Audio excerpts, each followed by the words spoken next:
कि आखिर ये जो कुषाण काल था कहाँ से शुरू हुआ और इसमें कितने कितने महान राजा आए और उनमें से कनिष्क की क्या क्या उपलब्धियां थी, वो सारी डिटेल से जानेंगे। तो देखिए, सबसे पहले आपको परिचय देना होगा, यहाँ पर परिचय लिखना होगा। अब यहाँ पर परिचय में आपको पता है कि कुषाण वंश से पहले आपको पता है कि मौर्य प्रशासन के बारे में हम लोग पढ़ चुके हैं, मौर्य शासन के बारे में। तो यहाँ पर आपको उत्तर लिखना होगा, मौर्य शासन के पतन के बाद उत्तरी भारत में कई शक्तियों का उदय हुआ।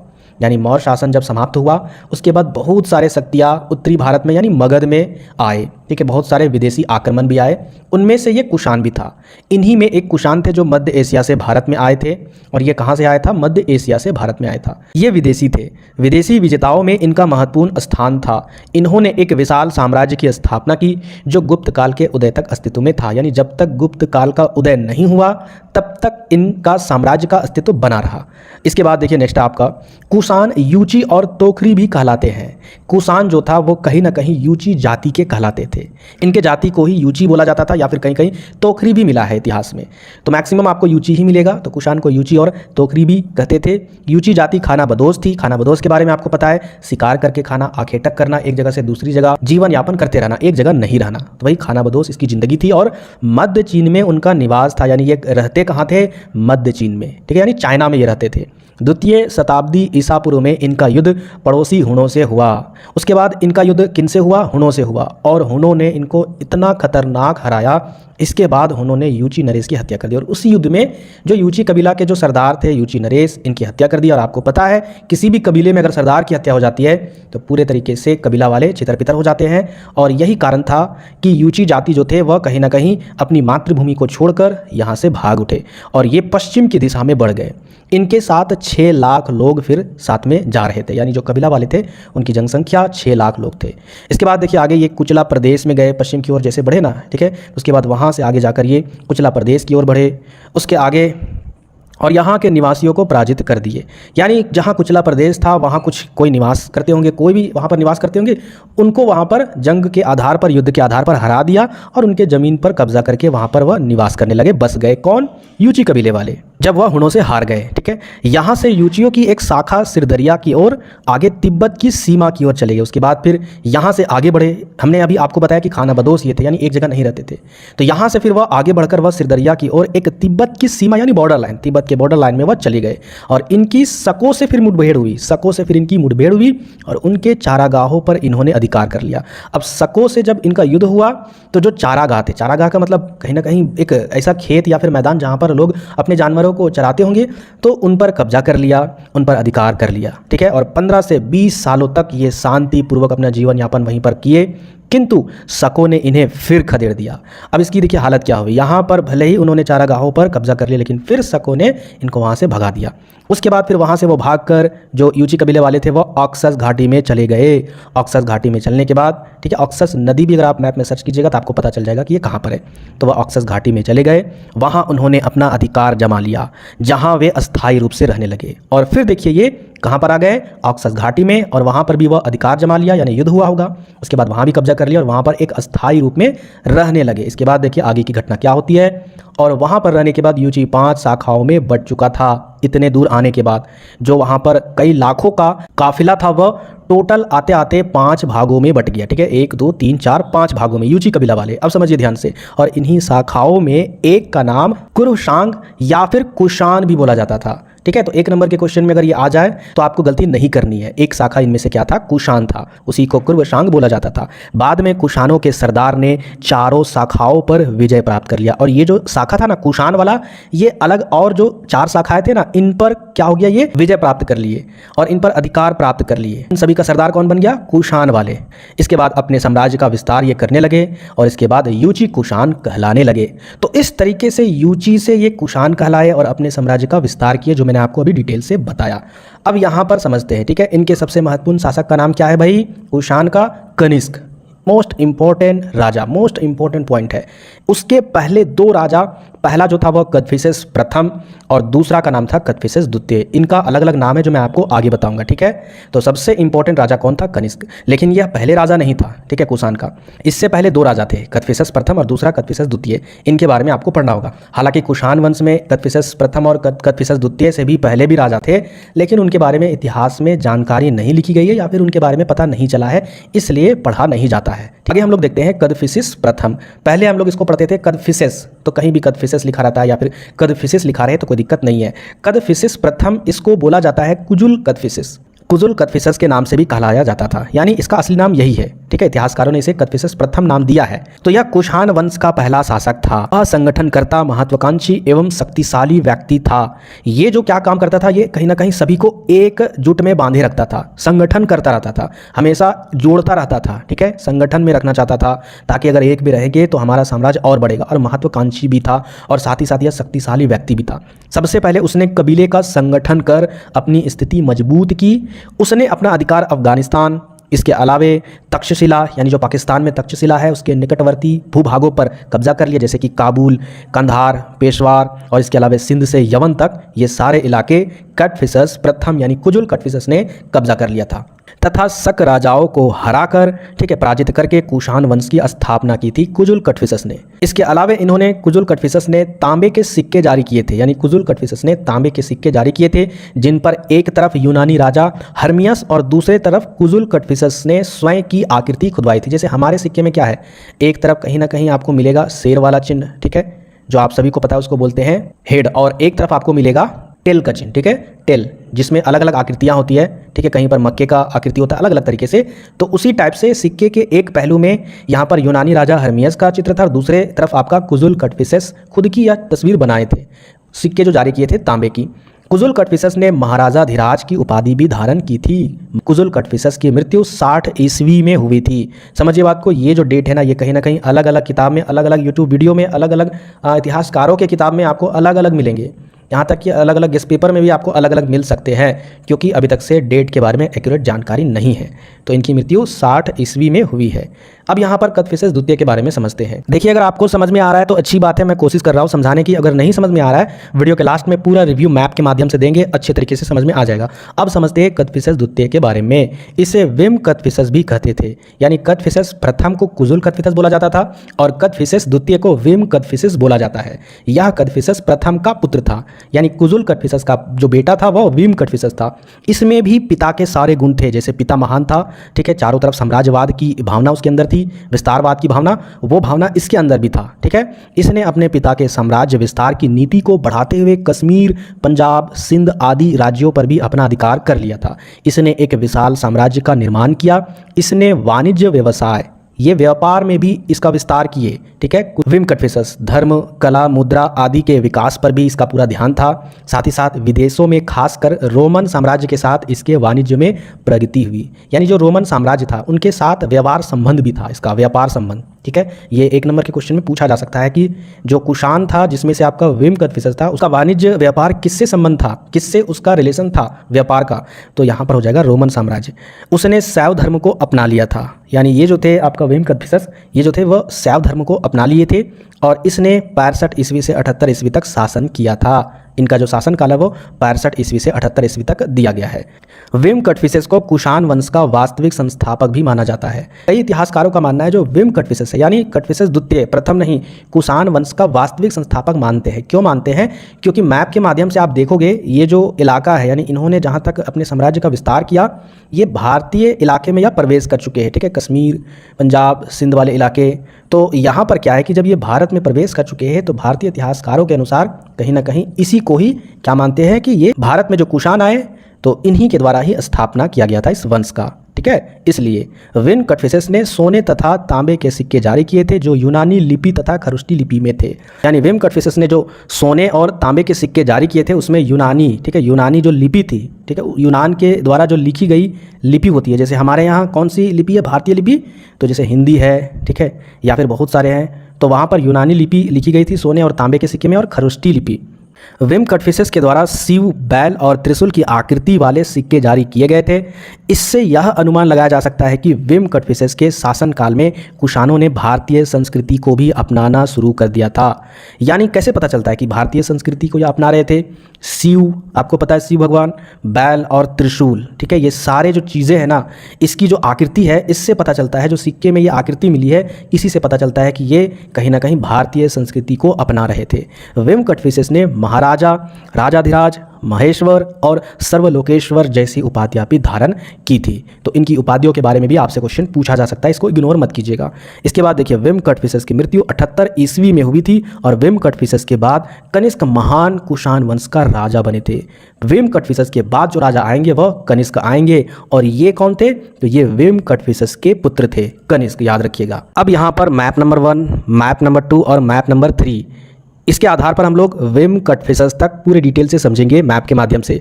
शॉर्ट में मैं आपको बताऊंगा, ध्यान से समझिएगा। यहाँ पर आपको क्या दिख रहा है? ये जो यहाँ पर रेड सर्कल पर आपको जो दिख रहा है, यह चाइना का एक जगह है। यहीं पर कुषाण यानी यूजी कबीले वाले रहते थे। उसके बाद यहाँ से यह सफ़र करते हुए यानी पश्चिमी एरिया में, ठीक है, ये यहाँ पहुँच गए। ये कौन सा एरिया है? अगर आप यहाँ पर देखोगे, ताजिकिस्तान वाला एरिया है। इसको इतिहासकारों ने बैक्ट्रिया के नाम से बोला है, इस जगह को, यहाँ पर ये सर्कल किया गया है। यहाँ पर ये पहुँच गए। उसके बाद ध्यान से समझिएगा, उसके बाद इतिहास में किनका जिक्र आया? कुषाण में। और कहाँ कहाँ पर इनका युद्ध हुआ रास्ते में, ये तो मैंने आपको बता दिया अभी थ्योरी के माध्यम से। अब यहाँ पर समझते हैं मैप नंबर 2 में, यानी कुजुल कटफिसेस, जो आपका कटफिसेस प्रथम था। यहाँ पर ये जो आपका ताजिकिस्तान है, यहाँ पर ये रेड कलर में जो दिख रहा है ना, आप अगर यहाँ पर जूम करके देखोगे तो यहाँ पर कौन कौन सा एरिया है? यहाँ पर देखिए ताजिकिस्तान है, इसके अलावा यहाँ पर देखिए पाकिस्तान वाला एरिया भी है। तो इस तरीके से इन सभी एरिया में ये क्या कर चुका था? अपने साम्राज्य को विस्तार कर चुका था कुजुल कटफिसेस, यानी कटफिसेस प्रथम। इसके बाद धीरे धीरे इसके बाद आगे बढ़ा, इसका साम्राज्यवाद हुआ। और किसने किया? विम कटफिसेस ने। यहाँ पर देखिए ये छोटे एरिया में था, यानी पाकिस्तान, उधर आपका ताजिकिस्तान, लेकिन ये धीरे धीरे कहाँ तक चला गया? भारत के इलाके में भी यह प्रवेश हुआ। और यह अफगानिस्तान, ठीक है, पाकिस्तान जो तक्षशिला वाला एरिया था, इन सभी इलाके में भी यह चला गया, पंजाब वाले इलाके में यह चला गया। तो इस तरीके से विम कटफिसेस तक मैंने आपको मैप के माध्यम से बता दिया। अब आगे हम लोग समझते हैं कनिष्क का साम्राज्य। उसके बाद फिर हम लोग कनिष्क के साम्राज्यवाद के बारे में हम लोग यहाँ मैप के माध्यम से समझेंगे। और अगर इस वीडियो को देख रहे हो और इस टॉपिक को अगर आप नहीं समझोगे तो समझिए कि ये वीडियो देखना आपका पानी में चला गया, व्यर्थ चला गया। तो देखिए, कनिष्क लिखकर आपको यहाँ पर लिखना होगा, कुषाण वंश का सर्वाधिक महत्वपूर्ण शासक कनिष्क था। सबसे महत्वपूर्ण राजा यही था। कुषाण वंश का एक योद्धा एवं एक साम्राज्य निर्माता के रूप में इसकी बड़ी प्रसिद्धि है। यानी इतिहास के नजरिए से अगर देखा जाए, महान योद्धा और साम्राज्य यानी साम्राज्य को बढ़ाने में, निर्माण करने में ये बहुत ज़्यादा प्रसिद्ध है। इसके काल में कला, धर्म, साहित्य एवं व्यापार वाणिज्य की अभूतपूर्व उन्नति हुई है, जिसके बारे में आप लोग विम कटफिसेस में, कुजुल कटफिसेस में आपने देखा कि वहाँ पर भी कला के बारे में, धर्म या फिर व्यापार वाणिज्य, इन सभी चीज़ों में बहुत ज़्यादा उन्नति हुई। साथ ही साथ कुषाण वंश का जो साम्राज्य था उसका भी विस्तार हुआ। अशोक के बाद बौद्ध धर्म को संरक्षण देने वाला यह सबसे महत्वपूर्ण शासक था। अशोक ने भी बौद्ध धर्म को संरक्षण दिया था, उसी तरीके से कनिष्क भी बौद्ध धर्म को संरक्षण दिया था। दूसरे नंबर पर यह आता है, कनिष्क ने 78 ईस्वी से लेकर, यहाँ पर देखिए ये डेट को आपको ज़्यादा सोचना नहीं है, 78 से या फिर 101 या फिर 102 ईस्वी तक राज्य किया। इसके बाद देखिए कनिष्क की राजधानी के बारे में। कनिष्क के सिंहासन रोहन के समय कुषाण राज्य बहुत विशाल था। यानी जब कनिष्क राजा बन रहा था, यानी वो सिंहासन में विराजमान हुआ, उस समय जो कुषाण राज्य था वह बहुत ही विशाल था। यह मध्य एशिया, अफगानिस्तान तथा पश्चिमोत्तर भारत में फैला था। अभी मैं आपको मैप के माध्यम से बताऊंगा किस तरीके से यह पूरे मध्य एशिया में या फिर अफगानिस्तान या फिर पश्चिमी उत्तर। पश्चिमी उत्तर कहाँ पर हो जाएगा? ऊपर में हो जाएगा उत्तर, ठीक है, इधर हो जाएगा दक्षिण, इधर हो जाएगा पूरब, इधर हो जाएगा पश्चिम। तो पश्चिमी उत्तर ये वाला से लेकर ये वाला एरिया, ठीक है। तो इधर अफगानिस्तान वाला एरिया था, इधर यहाँ पर भारत भी था, पाकिस्तान भी था। तो वही चीज़ यहाँ पर बोला गया, पश्चिमी उत्तर यानी जहाँ तक भारत वाला एरिया वहाँ तक भी फैला था। इसकी राजधानी पुरुषपुर या फिर पेशावर जो पाकिस्तान में है यही थी। राजधानी में उसने लकड़ी का एक विशाल स्तंभ बनवाया जो 13 मंजिल यानी 13 तल्ला, ठीक है, 13 मंजिलों का था। इसकी ऊंचाई 400 फीट थी। इस स्तंभ के समीप एक बौद्ध विहार भी था। आगे देखिए कनिष्क के विजय के बारे में। तो उत्तरी भारत में पंजाब और मथुरा के शक क्षत्रपों से उसने युद्ध किया था। उत्तर भारत में, उत्तर भारत कहाँ है? उत्तर भारत जो हिंदी बोलने वाला जो इलाका है ना, वही उत्तरी भारत में पंजाब और मथुरा के शक क्षत्रप जो थे उनसे युद्ध किया कनिष्क ने। उसने पाटलिपुत्र और साकेत पर भी धावा बोला था। पाटलिपुत्र के बारे में मैंने आपको मगध में बताया था कि ये कहाँ पर है, और पाटलिपुत्र और साकेत पर भी इन्होंने क्या किया, युद्ध किया, वहाँ पर धावा बोला और उन्हें विजय किया, उन्हें हासिल किया। पाटलिपुत्र से अपने साथ प्रसिद्ध बौद्ध दार्शनिक अश्वघोष को भी वह ले गए। पाटलिपुत्र में जो अश्वघोष थे उनको भी यहाँ से ले गए। उसने मालवा गुजरात के शक क्षत्रपों से भी युद्ध किया, युद्ध करके उन्हें भी पराजित किया, यानी उन्हें भी हरा दिया, मालवा को भी हरा दिया गुजरात में। कलहन की राज तरंगनी से पता चलता है कि उसने कश्मीर पर भी विजय प्राप्त की थी, यानी कलहन की जो राज तरंगनी है उससे भी पता चलता है कि कश्मीर पर भी कनिष्क ने विजय हासिल किया था। वहां उसे कनिष्कपुर नामक एक नगर बसाया था। वहां पर उसने क्या किया था, कनिष्कपुर नाम से एक नगर बसाया था। कनिष्क ने खोतान, कासनगर तथा यारकंद पर भी विजय प्राप्त की थी। चीनी सम्राट होती, ये नाम है, ठीक है, होती चीनी सम्राट, ठीक है, चीन का एक सम्राट था जिसका नाम था होती। इसकी बेटी से कनिष्क क्या करना चाह रहा था, विवाह करना चाह रहा था, यानी उसने इच्छा प्रकट की। सम्राट होती एवं सेनापति पांचाऊ ने इसे अपना अपमान समझा, लेकिन जो चीनी सम्राट था, ठीक है, और वहाँ के जो सेनापति पांचाऊ थे, कहीं ना कहीं उनको ये अपमानित लगा, उनको लगा कि ये अपमान है। और जो राजदूत संदेश लेकर गया था, देखिए पहले क्या था, अगर जो राजा किसी के लिए कुछ भी अगर प्रस्ताव भेजना था तो वो राजदूत को ही भेजते थे। अभी क्या है, इंटरनेट का जमाना है, अभी हम लोग मैसेज कर देते, ईमेल कर देते, या फिर व्हाट्सअप कर देते, या कुछ भी कर देते, या फिर फैक्स के द्वारा भेजा जाता है। लेकिन उस समय राजदूत को भेजा जाता था। राजदूत को क्यों भेजा गया था, तो कनिष्क के राज्य से राजदूत को इसलिए भेजा गया था क्योंकि कनिष्क को कहीं ना कहीं उस चीनी सम्राट की बेटी पसंद आ गई थी और उसके विवाह प्रपोजल के लिए भेजा गया था, और वह विवाह प्रपोजल कहीं ना कहीं अपमानित लगा चीनी सम्राट को और सेनापति पांचाऊ को, ठीक है, और इसीलिए जो राजदूत संदेश लेकर गया था उसे बंदी बना दिया। और यह बात कहीं ना कहीं कनिष्क को बहुत बुरा लगा, क्योंकि ये इंसल्ट वाली बात है। वो अगर सोचिए, आप ही सोचिए, आप कहीं किसी लड़की के घर में विवाह प्रपोजल के लिए जाओगे और आपको बोल दिया जाएगा, अरे आप तो बेरोजगार हो या फिर आप दूसरे जात के हो, और आपको ही बंदी बना लिया जाए, तो कहीं ना कहीं आपके परिवार वाले उस घर में धावा बोलेंगे, आक्रमण करेंगे, आपको बुरा लगेगा। और वही चीज़ यहाँ हुआ, कनिष्क ने आक्रमण कर दिया लेकिन हार गया, चीनी राजा से हार गया, चीनी सम्राट से। किंतु कनिष्क इसे भूल नहीं सका। भाई दिल का मामला है, और जब दिल में चोट लगती है ना तो वो कोई भी भूल नहीं सकता है, और इसलिए बराबर मौके की तलाश में रहा। और जब भी मौका मिला, पांचाऊ की मृत्यु के बाद, यानी जो सेनापति पांचाऊ था वो जब मरा, उसके बाद उसने विशाल सेना के साथ वही चीनी सम्राट को हरा दिया, उस पर आक्रमण करके। उसे आशातीत सफलता मिली। कहने का मतलब है लगातार वह युद्ध करता गया, और आशा जो भी था उसका कि हाँ हम जीत जाएंगे, उस आशा के अनुसार उसको सफलता मिली, वह विजय हासिल किया कनिष्क ने। और वह अपने साथ 2 चीनी राजकुमारों को बंधक बनाकर लाया अपने राज्य में। अब समझते हैं कि कनिष्क का साम्राज्य कहाँ तक फैला था। तो कनिष्क का साम्राज्य एशिया के विभिन्न देशों में फैला हुआ था। मध्य एशिया में, आप समझते हैं यहाँ पर देखिए, मध्य एशिया में उसका साम्राज्य कासगर, खोतान तथा यारकंद तक था। बैक्ट्रिया तथा अफगानिस्तान उसके राज्य में थे। पूर्व में उसके राज्य की सीमा बनारस तक फैली हुई थी, और सारा उत्तरी पश्चिमी भारत उसकी सीमा में था। दक्षिण में अरब सागर के छोर तक तथा मथुरा, सांची तथा विदिशा तक उसका साम्राज्य फैला था। और उसकी राज्य की जो सीमाएं थी, बॉर्डर लाइन था, वह चीन से सटी हुई थी। पश्चिम में पार्थियन साम्राज्य से उसकी सीमा सटी हुई थी। यहाँ पर आपको बता दें, सारे दिशाओं में जहाँ जहाँ भी कनिष्क का साम्राज्य था वो सारा कुछ यहाँ पर दिया गया है। कीजिएगा क्या, ध्यान से समझिएगा, इसको याद करने का तरीका यहाँ पर इसका आप नोट्स क्रिएट कीजिएगा, जब उसे लिख लीजिएगा, उसके बाद जो मैप में मैं आपको बताऊँगा उस मैप का स्क्रीनशॉट लीजिएगा, और उस मैप में देखिएगा सारे नाम कहाँ कहाँ पर है। उत्तर दिशा में अगर बोला गया है तो भाई उत्तरी सीमा में कौन कौन सा इलाका है, दक्षिण में अरब सागर किधर है, ठीक है, तथा मथुरा कहाँ है, सांची कहाँ है, ये सारा कुछ आपको मैप के माध्यम से देखना होगा। खुद प्रैक्टिस कीजिएगा, ऑटोमेटिक सारा कुछ आ जाएगा। तो इस तरीके से पूरा साम्राज्य फैला हुआ था, और उसके राज्य की सीमाएं चीन से सटी थी। पश्चिम में पार्थियन साम्राज्य से उसकी सीमा सटी हुई थी, पश्चिम में पार्थियन साम्राज्य में उसकी सीमा यानी बॉर्डर लाइन सटा हुआ था। अब इसकी मृत्यु के बारे में ना बहुत यहाँ पर इंटरटेन है, क्योंकि इसकी जो मृत्यु हुई ना वो अलग तरीके से हुई है।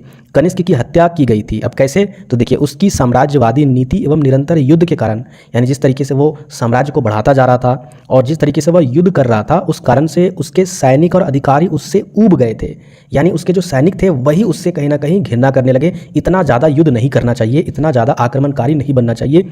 एक बार जब वह बीमार पड़ा तो उसके ऊपर रजाई डालकर, सोच लीजिए, जब वह बीमार पड़ा तो उसके ऊपर रजाई डालकर एक आदमी उसके ऊपर बैठ गया। इससे उसका देहांत हो गया, यानी सांस बंद हो गई, भाई सांस रुक गई, उस कारण से वह मर गया। और उसने 45 वर्षों तक शासन किया। इसकी मृत्यु 123 ईस्वी में हुई। तो इस तरीके से कहीं ना कहीं बहुत ही अजीब तरीके से इसकी मृत्यु हुई, यानी किसी भी युद्ध में इसकी मृत्यु नहीं हुई है। अजीब तरीके से इसके मुंह में रजाई डालकर इसकी मृत्यु हुई है। अब यहाँ पर मैप के माध्यम से समझिए, यहाँ पर आपने देखा चीन से लेकर यहाँ जो आपका बैक्टीरिया था इस इलाके में, फिर यहाँ पर आपका कटफिशस प्रथम यानी कुजुल कटफिशस का साम्राज्यवाद किस तरीके से हुआ, उसके बाद विम कटफिशस, उसके बाद देखिए यहाँ पर इतना बड़ा जो इलाका है ना, इसको समझिएगा ध्यान से, ये जो यहाँ पर दिख रहा है इस मैप में, ये यहाँ वाला ये वाला इलाका, ठीक है, यहाँ से लेकर ये चीन से लेकर फिर इधर आपका बैक्टीरिया वाला इलाका, उसके बाद यहाँ पर देखिए ये इधर अफगानिस्तान वाला है ये वाला, ठीक है, उसके बाद इधर पाकिस्तान, फिर इधर देखिए यहाँ पर ये वाला उत्तरी भारत, ये वाला उत्तरी भारत क्षेत्र है, मथुरा से लेकर ये पाटलिपुत्र तक, ठीक है, ये सारा एरिया, इतना बड़ा जो साम्राज्य था यह कनिष्क का साम्राज्य था। तो इस तरीके से मैंने आपको मैप के माध्यम से और थ्योरी के माध्यम से पूरे डिटेल से बता दिया कुषाण साम्राज्य के बारे में कनिष्क काल तक। तो यहाँ पर देखिए पहला क्वेश्चन क्या है आपका, जो समुद्रगुप्त से रिलेटेड क्वेश्चन पूछे जाते हैं, एक साम्राज्य निर्माता एवं कला तथा संस्कृति के संरक्षक के रूप में समुद्रगुप्त का मूल्यांकन करें। यहाँ पर क्वेश्चन किस तरीके से पूछा गया कि जो गुप्त काल का जो साम्राज्य है उसके निर्माण में कला की दृष्टि से, संस्कृति की दृष्टि से, साथ ही साथ संस्कृति के संरक्षण के रूप में समुद्रगुप्त का क्या मूल्यांकन है। देखिए नेक्स्ट क्वेश्चन क्या आपका, समुद्रगुप्त अपने वंश का सबसे बड़ा राजा था, यानी वाकई में ये सबसे बड़ा राजा था, मानना पड़ेगा, इतने युद्ध ये लड़े थे, उसके डर से कितने राजाओं ने आत्मसमर्पण कर दिया था। तो वाकई में ये बहुत ही महान राजा, या फिर युद्ध की दृष्टि से अगर देखें तो बहुत ही खतरनाक राजा था। समीक्षा कीजिए इसके बारे में कि अपने वंश का सबसे महान या फिर बड़ा राजा था। या फिर आपसे क्वेश्चन ये भी पूछा जा सकता है, समुद्रगुप्त के कार्यों एवं उसके चरित्र का मूल्यांकन कीजिए। या फिर आपसे अगर ये भी पूछा जा सकता है कि समुद्रगुप्त की विजय तो महान ही थी, परंतु उसकी व्यक्तिगत विशेषताएं भी कुछ कम नहीं थी, विवेचना कीजिए। या फिर क्वेश्चन ये भी पूछा जाएगा, समुद्रगुप्त की विजय की समीक्षा या फिर विवेचना करें, समुद्रगुप्त की विजयों का परीक्षण करें, उसे भारतीय नेपोलियन की संज्ञा क्यों दी गई है, यानी उनको भारतीय नेपोलियन के नाम से क्यों जाना जाता है, आखिर ये चीज़ किन्होंने कहा है, उनको यूरोप का जो नेपोलियन था उससे क्यों कंपेयर किया जाता है। साथ ही साथ अगर इनकी उपलब्धियां से रिलेटेड भी क्वेश्चन आए तो आपको बता दें सिर्फ और सिर्फ यही आंसर लिखना है, इसके अलावा आपको कुछ भी नहीं लिखना है। तो चलिए वीडियो को शुरू करते हैं और सबसे पहले इनके परिचय के बारे में देख लेते हैं। समुद्रगुप्त कौन थे भाई और इतना महान क्यों थे। तो सबसे पहले आपको परिचय देना होगा। तो चंद्रगुप्त प्रथम के बाद समुद्रगुप्त शासक बना था। उसके पिता ने उसको सभी पुत्रों में योग्यतम समझकर अपना उत्तराधिकारी बनाया था। यानी इनके जो पिता थे चंद्रगुप्त प्रथम, समुद्रगुप्त के जो पिता थे, तो इन्होंने इनके ऊपर देखा कि ये काबिल है, राजा बनने के लायक है, योग्यता है इनके अंदर, क्योंकि इनके बहुत सारे पुत्र थे और भी पुत्र थे, तो उनमें से इनको ही इन्होंने उत्तराधिकारी बनाया, राजा बनाया था। कहा जाता है कि दरबारियों के सामने चंद्रगुप्त प्रथम के आंखों में आंसू भर गए थे और उन्होंने समुद्रगुप्त को गले लगाकर कहा था, आर्य संपूर्ण पृथ्वी का पालन करो। ये वाक्य आप जरूर लिखिएगा आंसर में। इससे एग्जामिनर की दृष्टि में ये उभर कर आता है कि हाँ आपके अंदर वाकई में नॉलेज है और हो सकता है कि आगे के पन्ने वो अच्छे से नहीं पढ़े, सीधा वो नंबर दे दे। तो परिचय अच्छा होना चाहिए। परिचय अगर आपका बेटर रहेगा, पॉइंट्स बेटर रहेंगे तो मार्क्स मिलेंगे 100%। तो चंद्रगुप्त प्रथम ने उनको दिल से गले लगाया और दिल से बोला कि आर्य संपूर्ण पृथ्वी का पालन करो, यानी पूरे पृथ्वी का पालन करो। बचपन से ही समुद्रगुप्त होनहार था, अस्त्र शस्त्र की उसकी अच्छी शिक्षा हुई थी, साथ ही साथ साहित्य और संगीत कला में भी वह निपुण था। मतलब पढ़ाई की दृष्टि से भी बहुत महान था, पूरे तरीके से कुशल था, और अस्त्र शस्त्र सैन्य शिक्षा होती है उसमें भी महारत हासिल था। जब वह राजकुमार था तभी उसने अपनी वीरता का परिचय दे दिया था, यानी राजा बनने से पहले ही वह अपनी वीरता अपने पिता के समक्ष दिखा दिया था। समुद्रगुप्त को सिंहासन सौंपकर चंद्रगुप्त प्रथम ने संन्यास ले लिया। जब समुद्रगुप्त को सिंहासन पर बैठाया गया था चंद्रगुप्त प्रथम के द्वारा, इन्होंने संन्यास ले लिया। समुद्रगुप्त के सिंहासन रोहन, यानी सिंहासन रोहन का मतलब मैंने कई वीडियो में बताया है, कोई भी व्यक्ति को राजा बनाया जाता है तो उनका सिंहासन रोहन होता है। मतलब कुछ प्रोग्राम होते हैं जिसमें उसको मुकुट पहनाए जाते हैं, फूल माला से स्वागत किया जाता है वगैरह वगैरह। आप बहुत राजा या फिर बाहुबली वाले मूवी में आप अच्छे तरीके से देखते हो, राज्य अभिषेक होता है या फिर सिंहासन रोहन होता है, वही चीज़। तो सिंहासन रोहन की तिथि में मतभेद है, यानी समुद्रगुप्त सिंहासन पर कब बैठा इसकी डेट को लेकर विद्वानों में मतभेद है। डॉक्टर आरसी मजूमदार के अनुसार उसकी सिंहासन रोहन की तिथि 340 और 350 ईस्वी के बीच बता रहे हैं, इनका मानना है। देखिए विद्वान के बारे में आपको क्वेश्चन के आंसर में क्यों बताता हूं, क्योंकि अगर आप विद्वान के बारे में भी एकाध विद्वान, ज़्यादा नहीं, लिख देते हो ना और उसको अच्छे से अंडरलाइन कर देते हो आपके आंसर वाले कॉपी में, तो वाकई मानिए अगर एग्जामिनर के आंख में वो चीज़ पड़ गया ना तो बिना कॉपी चेक किए सीधा आपको नंबर दे देंगे, काउंट करेंगे कितना पन्ना लिखा हुआ है। क्यों? क्योंकि जब ये चीज़ पता है स्टूडेंट को तो भाई आगे बिना देखे वो नंबर देते हैं। वाकई में ये रियल चीज़ है।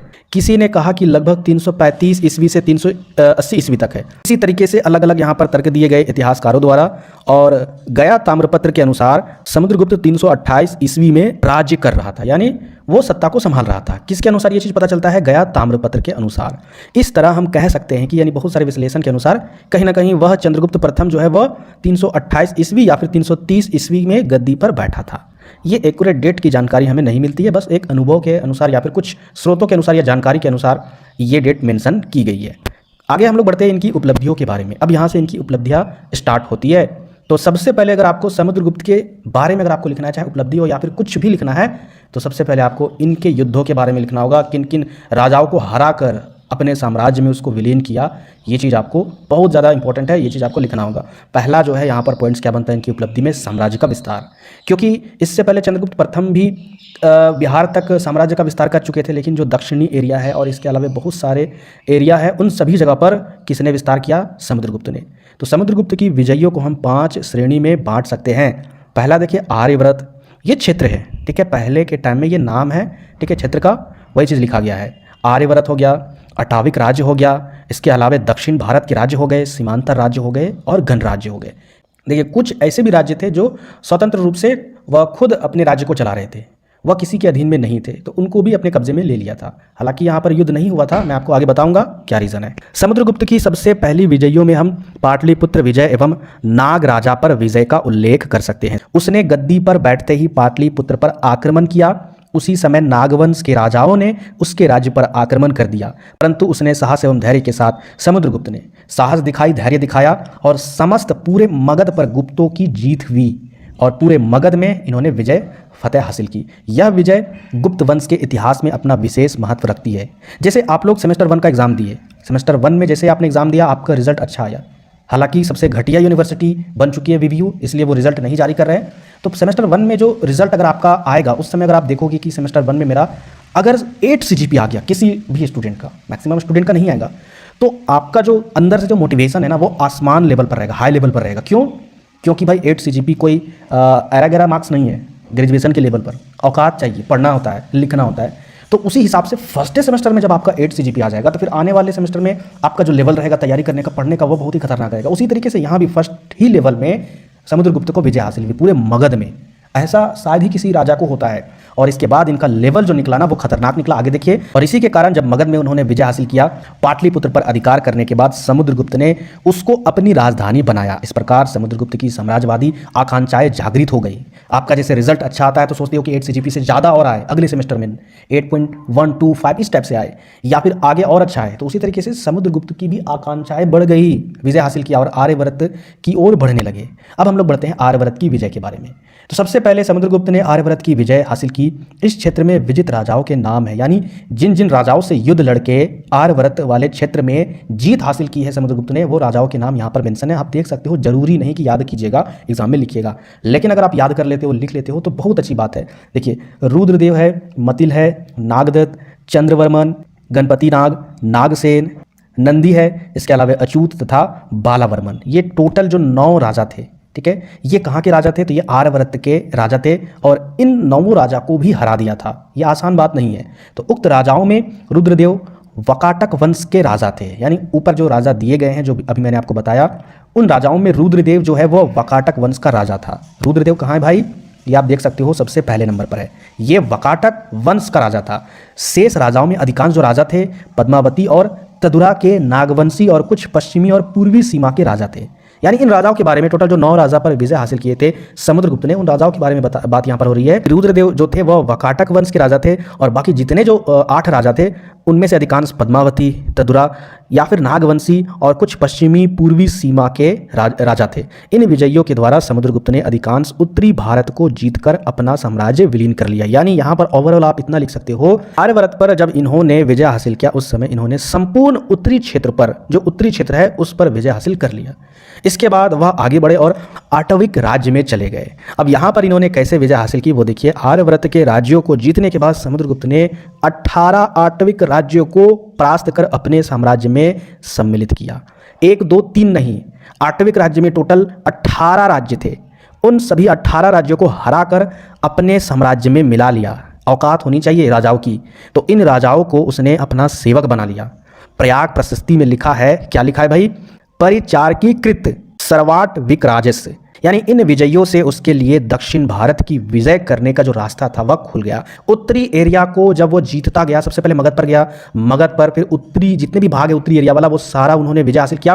फिर नीचे की ओर उनका रास्ता साफ होना स्टार्ट हो गया और वह दक्षिण की ओर बढ़ने लगा। तो इस तरीके से वो आगे बढ़ते गए और कहाँ पर चले गए? दक्षिणा पथ की विजय को हासिल करने के लिए। अब ये किस तरीके से हुआ देखिए, उत्तरी भारत और आटविक राज्यों को अपने अधिकार में करने के बाद उसने दक्षिण भारत को विजय करने की योजना बनाई। उसने दक्षिण के 12 राज्यों को युद्ध में हरा दिया। भाई समझ में नहीं आ रहा है कि कैसे राजा थे। एक राज्य को जीतना आसान नहीं है। यहाँ पर डबल डिजिट में बात हो रही है, कहीं पर 9 तो कहीं पर 18 तो कहीं पर 12, आप सोच भी नहीं सकते हो। तो दक्षिण की ओर में इन्होंने कितने राज्य हासिल किए, कितने, तो टोटल 12 राजाओं को हराया था। तो पहला यहाँ पर देखिए कौशल का महेंद्र, यानी ये जगह है और इधर राजाओं के नाम लिखे गए। कौशल का महेंद्र, उसके बाद महाकांतर का व्याघ्रराज, इसके बाद देखिए पिष्टपुर के महेंद्रगिरी, कुरल के मटराज, कांची के विष्णुगोप, दंडपल के दमन, देवराष्ट्र के कुबेर और कुडूर के स्वामीदत्त और वैंगी के हस्तित्व वर्मन, पल्लक के उग्रसेन और मुक्त के नीलराज, स्थलपुर के धनंजय। तो इस तरीके से यहाँ पर टोटल 12 राज्यों पर विजय हासिल किया था समुद्रगुप्त ने। किस एरिया में? दक्षिणापथ एरिया में, यानी दक्षिण की ओर में। तो इनको याद कर सकते हो या फिर नहीं भी याद कर सकते हो, कोई दिक्कत नहीं है। मैं आपको समझाने के लिए यहाँ पर सारे चीज़ों को एक जगह पर इकट्ठा करके लाया हूँ। इसके बाद देखिए दक्षिण भारत के राज्यों के साथ उसने उदार नीति का पालन किया। उसने इन राज्यों को अपने साम्राज्य में सम्मिलित नहीं किया। क्यों सम्मिलित नहीं किया?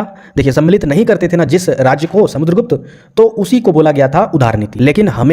लेकिन अगर आप मेरी दृष्टि से अगर आप सोचोगे तो ये उदार नीति नहीं थी। उदार मतलब क्या होता है कि आप उसे छोड़ दिए, आप उसे बाइज्जत बरी कर दिए। लेकिन यहाँ पर देखिए आगे क्या है, उपहार और कर ग्रहण। ये क्या है भाई? तो जो भी हारे थे राजा, उनको समुद्रगुप्त को कहीं ना कहीं साल में या 6 महीना में या कभी भी कुछ ना कुछ गिफ्ट देना होगा, महंगी महंगी गिफ्ट। अब पहले के टाइम में क्या होता था, सोने होते थे, मणि होते थे या कुछ भी होते थे, वो गिफ्ट में देना होगा। दूसरी बात, आपको समुद्रगुप्त के अधीन ही सारा कार्य करना होगा, पूछ के कुछ भी काम करोगे। तीसरी बात, जो टैक्स है, जो टैक्स रहेगा, उन टैक्स में यानी उनके राज्य का जो टैक्स रहेगा उसमें कुछ हिस्सा समुद्रगुप्त को भी देना होगा। वही चीज़ यहाँ पर लिखा गया है। मतलब कर ग्रहण कर पराजित राजाओं को उनके राज्य वापस लौटा दिए, यानी टैक्स लेकर फिर वापस लौटा दिए। तो इसे ही उदारवादी की नीति इतिहासकारों ने बताया है। लेकिन आप अपने माइंड से सोचिए ये उदार नीति है या फिर अंदर ही अंदर डर का भय बनाकर उनसे कहीं ना कहीं लाभ लेना है। अब आते हैं सीमांतर राज्य। दक्षिण की ओर उत्तर की ओर उन्होंने विजय हासिल कर ली। अब सीमांतर राज्यों में चलते हैं। तो सीमांतर राज्यों में आर्यव्रत और दक्षिण पथ में समुद्रगुप्त की विजय हासिल हुई। इसके बाद उन्होंने सीमांत राज्यों को भी भयभीत कर दिया, डरा दिया। भाई इतना खतरनाक राजा है, रियल में डरेंगे, कोई भी राज्य डरेगा। और उसके बाद उन्होंने बिना युद्ध के ही उसकी अधीनता स्वीकार कर ली। लो, इनकी हालत खराब हो गई और पहले ही आत्मसमर्पण कर दिए बिना युद्ध किए। इसको कहते हैं खतरनाक भौकाल। ठीक है, सीमांतर राज्य। सीमांतर राज्य किसे कहते हैं? मान के चलिए ये मगध है, यहाँ पर गुप्त वंश के जो राजा समुद्रगुप्त है वो राज कर रहे हैं, यहाँ पर से राज कर रहे हैं, यहाँ पर उनकी राजधानी है, इधर भी उनके और भी जो राज्य है वो इन्हीं के अधीन में है। लेकिन इधर सीमा के इस साइड में अगर कोई दूसरे राजा है तो उसी को बोला जाएगा सीमांतर राज्य। तो ये भी डर से देख रहे हैं कि चारों तरफ, उत्तर हो चाहे दक्षिण हो, हर तरफ भाई इन्हीं का बोलबाला है, इनसे युद्ध करने से कोई बेनिफिट नहीं है, आत्मसमर्पण कर देते हैं। और यही चीज़ यहाँ पर हुआ।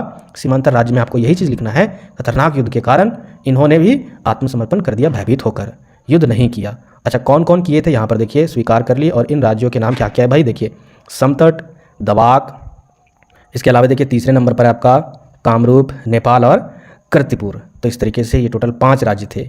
इन राज्यों के शासक सभी प्रकार के कर, अच्छा समर्पण करेंगे तो इनका भी हाल क्या होगा भाई? उदार नीति वाला हाल, यानी इनको भी टैक्स या फिर कुछ गिफ्ट या फिर यानी उपहार, आज्ञा का पालन। कोई भी काम करेंगे तो पहले इनसे पूछेंगे, हर आज्ञा का पालन करेंगे, प्रणाम यानी इनको रिस्पेक्ट देंगे, आगमन आदि से उसे संतुष्ट रखते थे। आगमन मतलब आना जाना करके। अब इसके बाद वो गणराज्य की ओर बढ़े, यानी अपने आप को स्वतंत्र गणराज्य मानने वाले जो राज्य थे उनकी ओर आगे बढ़े। इसके बाद समुद्रगुप्त ने 9 गणराज्यों को भी अपने अधीन किया। और 9 गणराज्य देखिए कौन कौन है।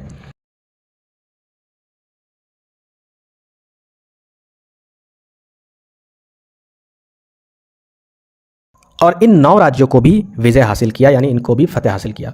आपको किस तरीके से लिखना है हर एक पॉइंट्स में। गणराज्य में आपको यही चीज़ लिखना है। इसके बाद उन्होंने यानी इससे पहले उत्तरी क्षेत्र में, दक्षिणी क्षेत्र में, उसके अलावा सीमांतर राज्यों को विजय हासिल करके वो गणराज्य की ओर बढ़े और टोटल 9 गणराज्य को विजय हासिल किया। और इस तरीके से देश के अंदर में किन किन क्षेत्रों में समुद्रगुप्त ने किस तरीके से अपने साम्राज्य का विकास किया वो हम बता सकते हैं। अब समझिए यहाँ पर देश के अंदर में और भी बहुत सारे लोग थे, जैसे कि पड़ोस से विदेशी राज्यों पर भी विजय हासिल किया। इसका मतलब जैसे कुषाण, जो कुषाण राज वाले थे वो पड़ोस से ही ना आए थे, अफगानिस्तान से, है ना, तो उन पर भी विजय हासिल किया। आवंती के जो क्षत्रप थे, क्षत्रप राजा को ही बोला जाता है, उन पर भी विजय हासिल किया। यानी पश्चिमी उत्तर भारत के कुषाण राज्य, आवंती के क्षत्रप इस समय बिल्कुल कमज़ोर हो गए थे। सिंघल मतलब ये आपका एक द्वीप है, ये श्रीलंका की ओर है, श्रीलंका के एरिया में है, तो ये एक द्वीप है। तो सिंघल और हिंद महासागर के छोटे छोटे द्वीपों में वैसी शक्ति नहीं थी कि भाई समुद्रगुप्त से टक्कर ले सके, सामना कर सके। इसलिए उन्होंने समुद्रगुप्त के अधीन आत्मसमर्पण कर दिया। हमसे नहीं होगा, मैं आपको आत्मसमर्पण करता हूँ। तो यहाँ पर आपको क्या लिखना है, पड़ोसी विदेशी में कौन कौन से राज्य थे, कुषाण, अवंती, क्षत्रप और सिंघल और हिंद महासागर के जो छोटे छोटे द्वीप थे उन्होंने आत्मसमर्पण कर दिया था, क्योंकि इनकी शक्तियाँ कमज़ोर थी, उतना ताकतवर नहीं थे ये राज्य की समुद्रगुप्त से लड़ सके। ठीक है, तो इनसे क्या कर लिया, मैत्री कर लिए। कौन, जो द्वीप थे ना हिंद महासागर और सिंघल के, तो उन्होंने दोस्ती कर ली। तो भाई समुद्रगुप्त के बारे में आपको पता है, दोस्ती भी करते हैं तो किस तरीके से करते हैं, तो उन्होंने एक संधि बनाई। संधि मतलब इकरारनामा, एग्रीमेंट। अब उस एग्रीमेंट में क्या लिखा है भाई, कुछ शर्तें थी, क्या थी, आत्मनिवेदन, खुद को आत्मसमर्पण करना होगा, राजकुमारियों का दान, यानी उनके राज्य में जो भी राजकुमारी होंगे उनको दान करना होगा, उपहार देने होंगे, गरुड़ की मूर्ति से अंकित मुद्रा स्वीकार करना आदि, ये सारे एग्रीमेंट में उन्होंने बातें लिखी। तभी हम आपसे दोस्ती करेंगे, वरना युद्ध के लिए तैयार हो जाइए। इस तरीके से उन्होंने प्रस्ताव रखा। सिंघल का राजा मेघवर्मन समुद्रगुप्त का समकालीन था, यानी समुद्रगुप्त के टाइम में जो सिंघल द्वीप था उस समय जो राजा था वह मेघवर्मन था। ठीक है, तो उसने उसके पास मणि माणिक्य, मतलब सीधा समझिए, आप लिखिएगा एग्जाम में मणि। ठीक है, मणि आप समझते हो, लाल मणि, या जो एकदम पूरा लाल कलर का होता है, चमकता है हीरे के जैसा, तो वही मणि के बारे में यहाँ पर बात हो रही है। तो मणि आदि मूल्यवान की भेंट दूतों द्वारा, अपने से नहीं गए, ठीक है, दूतों द्वारा क्या किया, उनको गिफ्ट के तौर पर मणि भिजवाई उसकी सेवा में, और उसने उसे बोध गया में एक विशाल विहार निर्मित कराने की स्वीकृति भी प्रदान की। यह विहार महाबोधि संघाराम से प्रसिद्ध भी हुआ है। मणि को गिफ्ट दिया और महाबोधि संग्राम जिसे प्रसिद्ध विहार का भी निर्माण करवाया। इस हिसाब से उन्होंने उनके साथ मित्रता का प्रस्ताव भेजा। तो ये थे यहाँ तक पूरे हमने जो बता दिए कि किस तरीके से उन्होंने साम्राज्य का विस्तार किया। अब यहाँ पर विद्वान किस तरीके से उनको देखते हैं, इतिहासकार, वो देखिए। तो यहाँ पर वी.ए. स्मिथ ने उसे इंडियन नेपोलियन कहा है। ये भी आप लिखिएगा एग्जाम में, अगर क्वेश्चन ये आ जाए। जो स्मिथ है उन्होंने इनको क्या कहकर संबोधित किया था कि ये नेपोलियन है, भारतीय नेपोलियन, परंतु उसे हम उससे भी उच्च स्थान दे सकते, बिल्कुल भाई, ये कम नहीं थे। उसने अपने पिता के राज्य को साम्राज्य में बदल दिया। यानी इनके जो पिता थे चंद्रगुप्त प्रथम, उनका एक राज्य था कहीं पर, उत्तरी क्षेत्र पर कहीं ना कहीं, लेकिन इस राज्य को पूरे साम्राज्य में अगर बदलने का काम किया तो वो समुद्रगुप्त ने किया था। इसलिए इनको भारत का नेपोलियन से बढ़कर स्थान दिया जा सकता है, और अपने कुल का नाम भी रोशन किया, अमर कर दिया। समुद्रगुप्त भारत के महानतम राजाओं में से एक है। उसने अपने राज्य को एक साम्राज्य में बदल दिया और एक महान विजेता साबित हुआ। उसकी जीत को देखते हुए उन्हें भारतीय नेपोलियन माना जाता है। इस कारण से उनको भारतीय नेपोलियन माना जाता है। अब कुछ और भी बिंदुवार इंपॉर्टेंट चीज़ें इनकी उपलब्धियों में, जैसे कि प्रशासनिक कुशलता में ये बहुत ही महारत हासिल थे। तो समुद्रगुप्त एक योग्य प्रशासक भी थे। प्रशासक समझते हो, राज्यपाट संभालने वाला व्यक्ति, हर प्रशासन व्यवस्था को अच्छे से सुचारू रूप से चलाने वाला। उन्होंने अपने राज्य में शांति, स्थिरता और कानून व्यवस्था बनाए रखने के लिए अच्छी नीतियाँ, मतलब नीति मतलब होता है वहाँ की कानून व्यवस्था, जिससे उस राज्य में शांति व्यवस्था बनी रहे, कहीं भी आंतरिक युद्ध उत्पन्न ना हो, अंदर में ज़्यादा दंगा फसाद ना वगैरह वगैरह, ये सारा नियम कानून ऐसा इन्होंने बनाया था जिससे शांति का भाव इनके साम्राज्य में बना था। उनके शासनकाल में कला, साहित्य, शिक्षा का खूब विकास हुआ। तो ये बहुत ही महान राजा थे। आगे देखिए, सोने के सिक्के का भी प्रचलन था इन्हीं के टाइम से, समुद्रगुप्त के टाइम से। इससे पहले चंद्रगुप्त प्रथम ने चांदी के सिक्के का प्रचलन किया था, और जो समुद्रगुप्त है उन्होंने सोने का सिक्के का प्रचलन किया था। तो ऐसा कहा जाता है कि उन्होंने अपने शासनकाल के दौरान सोने के दिनार के सिक्के जारी किए थे, जो 7 विभिन्न किस्मों में उपलब्ध थे, जिसमें लिच्छवीय किस्म भी शामिल थी। सिक्के के भी अलग अलग किस्म होते थे। जैसे कि कुछ सिक्के ऐसे थे कि राजा को हेड्रेस पहने हुए और बाएं हाथ में गरुड़ ध्वज लिए हुए सिक्के थे। इसके अलावा राजा को धनुष चलाते हुए, सिक्कों में मतलब ऐसे सिक्का होगा उसमें चित्र होगा, राजा को धनुष चलाते हुए, राजा को वीणा बजाते हुए, राजा को बाघ को कुचलते हुए, नीचे बाघ होगा, ऊपर से पैर से समुद्रगुप्त का पैर होगा। तो उस तरीके से सिक्कों में चित्र बने हुए थे, आकृति। समुद्रगुप्त को सिक्कों पर कृतान प्रशु लिखा हुआ भी था। इन पर युद्ध, कुल्हाड़ी, धनुष, बाण और तलवार जैसे हथियार भी बने हुए थे। समुद्रगुप्त के सिक्कों पर उनके पिता चंद्रगुप्त प्रथम और माता कुमार देवी की तस्वीर भी बनी हुई थी, यानी इनके माता पिता की भी तस्वीर थी। समुद्रगुप्त के सिक्के जगाधरी हरियाणा में पाए गए थे, यानी इनके जो सिक्के वो कहाँ पर पाए गए थे, हरियाणा में। साल 1915 से 16 में जगाधरी के पास मिथाथल गांव में 86 सोने के सिक्के का भंडार मिला था समुद्रगुप्त के। तीसरे पॉइंट पर अगर आगे बढ़े तो प्रयाग प्रशस्ति। तो समुद्रगुप्त के जीवन और उनकी विजय अभियानों का वर्णन प्रयाग प्रशस्ति नामक शिलालेख में ही मिलती है। यानी प्रयाग प्रशस्ति जो है ना, वो एक शिलालेख है और इसमें क्या वर्णन है, तो समुद्रगुप्त के बारे में लिखी गई है, जिसे उनके दरबार के कवि हरिसेन ने लिखा था। और इसे किसने लिखा था, इनके जो दरबार में कवि थे हरिसेन, इन्होंने ही प्रयाग प्रशस्ति लिखी थी। ठीक है, और किनके जीवन के बारे में, समुद्रगुप्त के जीवन के बारे में, क्योंकि 1 नंबर के क्वेश्चन में पूछ सकता है। इसमें उनके युद्ध अभियानों, उनके द्वारा जीते गए राजाओं और उनकी क्षमताओं का विस्तार वर्णन है। यानी अभी हमने जो युद्ध से जीते गए राजाओं के बारे में डिस्कस किया ना, वो सारा कुछ यहाँ पर लिखा हुआ था प्रयाग प्रशस्ति में। आगे देखिए, धार्मिक सहिष्णुता, मतलब अपने धर्म की तो रिस्पेक्ट करना ही है, आदर सम्मान, दूसरे धर्म को भी रिस्पेक्ट करना है, आदर सम्मान करना है, अपने धर्म के साथ साथ अन्य धर्मों को भी अपने राज्य में जगह देना है, वही होता है धार्मिक सहिष्णुता। समुद्रगुप्त ने विभिन्न धर्मों के प्रति सहिष्णुता दिखाई और सभी धर्मों का सम्मान किया। वे हिंदू धर्म में विश्वास रखते थे, परंतु अन्य धर्मों को भी आदर देते थे। उनके शासनकाल में बौद्ध धर्म भी सुरक्षित और संपन्न रहा। 5 नंबर देखिए, संगीत प्रेमी थे ये समुद्रगुप्त को संगीत और कला बहुत शौक था इसका। उन्हें वीणा बजाने में महारत हासिल थी, इसलिए उनके बारे में यह भी कहा जाता है कि वे केवल योद्धा ही नहीं बल्कि एक कुशल कलाकार भी थे। और लास्ट में आप उपसंहार या निष्कर्ष तौर पर लिख सकते हो कि समुद्रगुप्त का शासनकाल भारत के स्वर्णिम युग का प्रतीक है। यानी समुद्रगुप्त का जो शासनकाल है, इस काल के आधार पर हम यह कह सकते हैं कि ये एक स्वर्ण युग का काल है, क्योंकि उनके कार्यकाल में गुप्त वंश सबसे शक्तिशाली और समृद्ध साम्राज्य बना। उनके बाद उनके पुत्र चंद्रगुप्त द्वितीय विक्रमादित्य ने गुप्त साम्राज्य की परंपराओं को आगे बढ़ाया।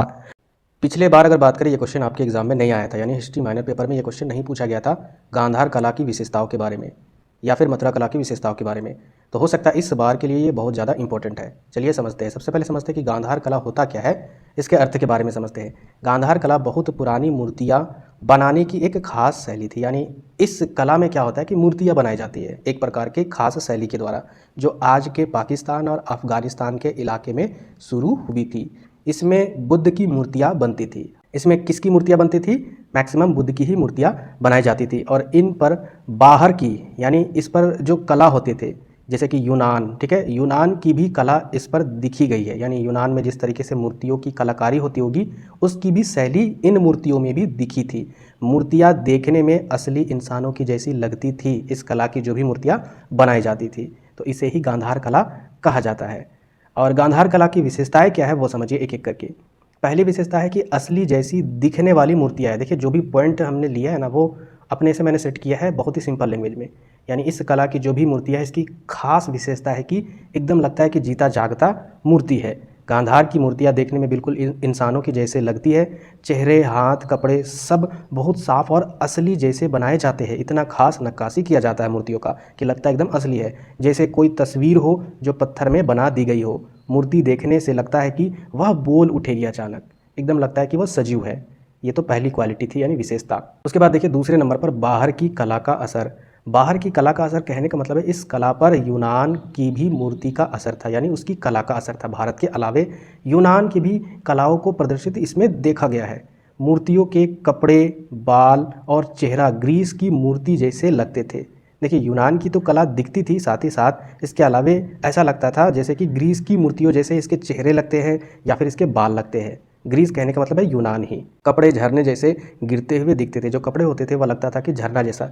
इस टाइप से मूर्तियों के कपड़े जो होते थे इस टाइप से होता था इस कला में। मूर्ति में गहराई से नज़र आता था कि इसे बहुत सोच समझकर बनाया गया है। तो इस तरीके से बाहरी कला का भी असर इसमें देखने को मिलता था। इसके बाद अगर बात करें तीसरी विशेषता, बुद्ध की मूर्तियाँ। यानी यहाँ बुद्ध की मूर्तियाँ बहुत बनाई गई। इनका चेहरा शांत और गंभीर होता था। और इस कला में ये भी खासियत है कि बुद्ध की मूर्तियाँ भी बनाई गई थी और इनका जो चेहरा था वह बिल्कुल शांत स्वभाव का और गंभीर होता था। बाल घुंघरेले होते थे और सिर के ऊपर गोल उभरा होता था, यानी गोल तरीके से उभरा हुआ रहता था, जैसे उष्णीय कहते हैं, जिसे क्या कहते हैं, उष्णीय कहते हैं। ये मूर्तियाँ ध्यान या फिर उपदेश देने की मुद्रा में होती थी। और जो भी बुद्ध की मूर्तियाँ बनाई जाती थी वह ध्यान की मुद्रा में ही बनाया जाता था, जैसे लोग ध्यान में बैठे हो। इसके बाद अगली विशेषता की अगर बात करें, 4th नंबर, काले पत्थर का इस्तेमाल।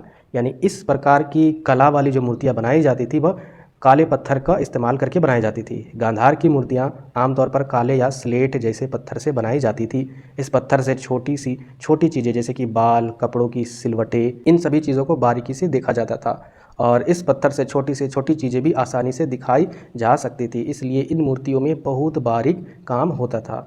चलिए इसके बाद आगे देखते हैं। नेक्स्ट विशेषता क्या है, बुद्ध से जुड़ी कहानियाँ। यानी गांधार कला में बुद्ध के जीवन की घटनाओं को मूर्तियों में दिखाया गया है।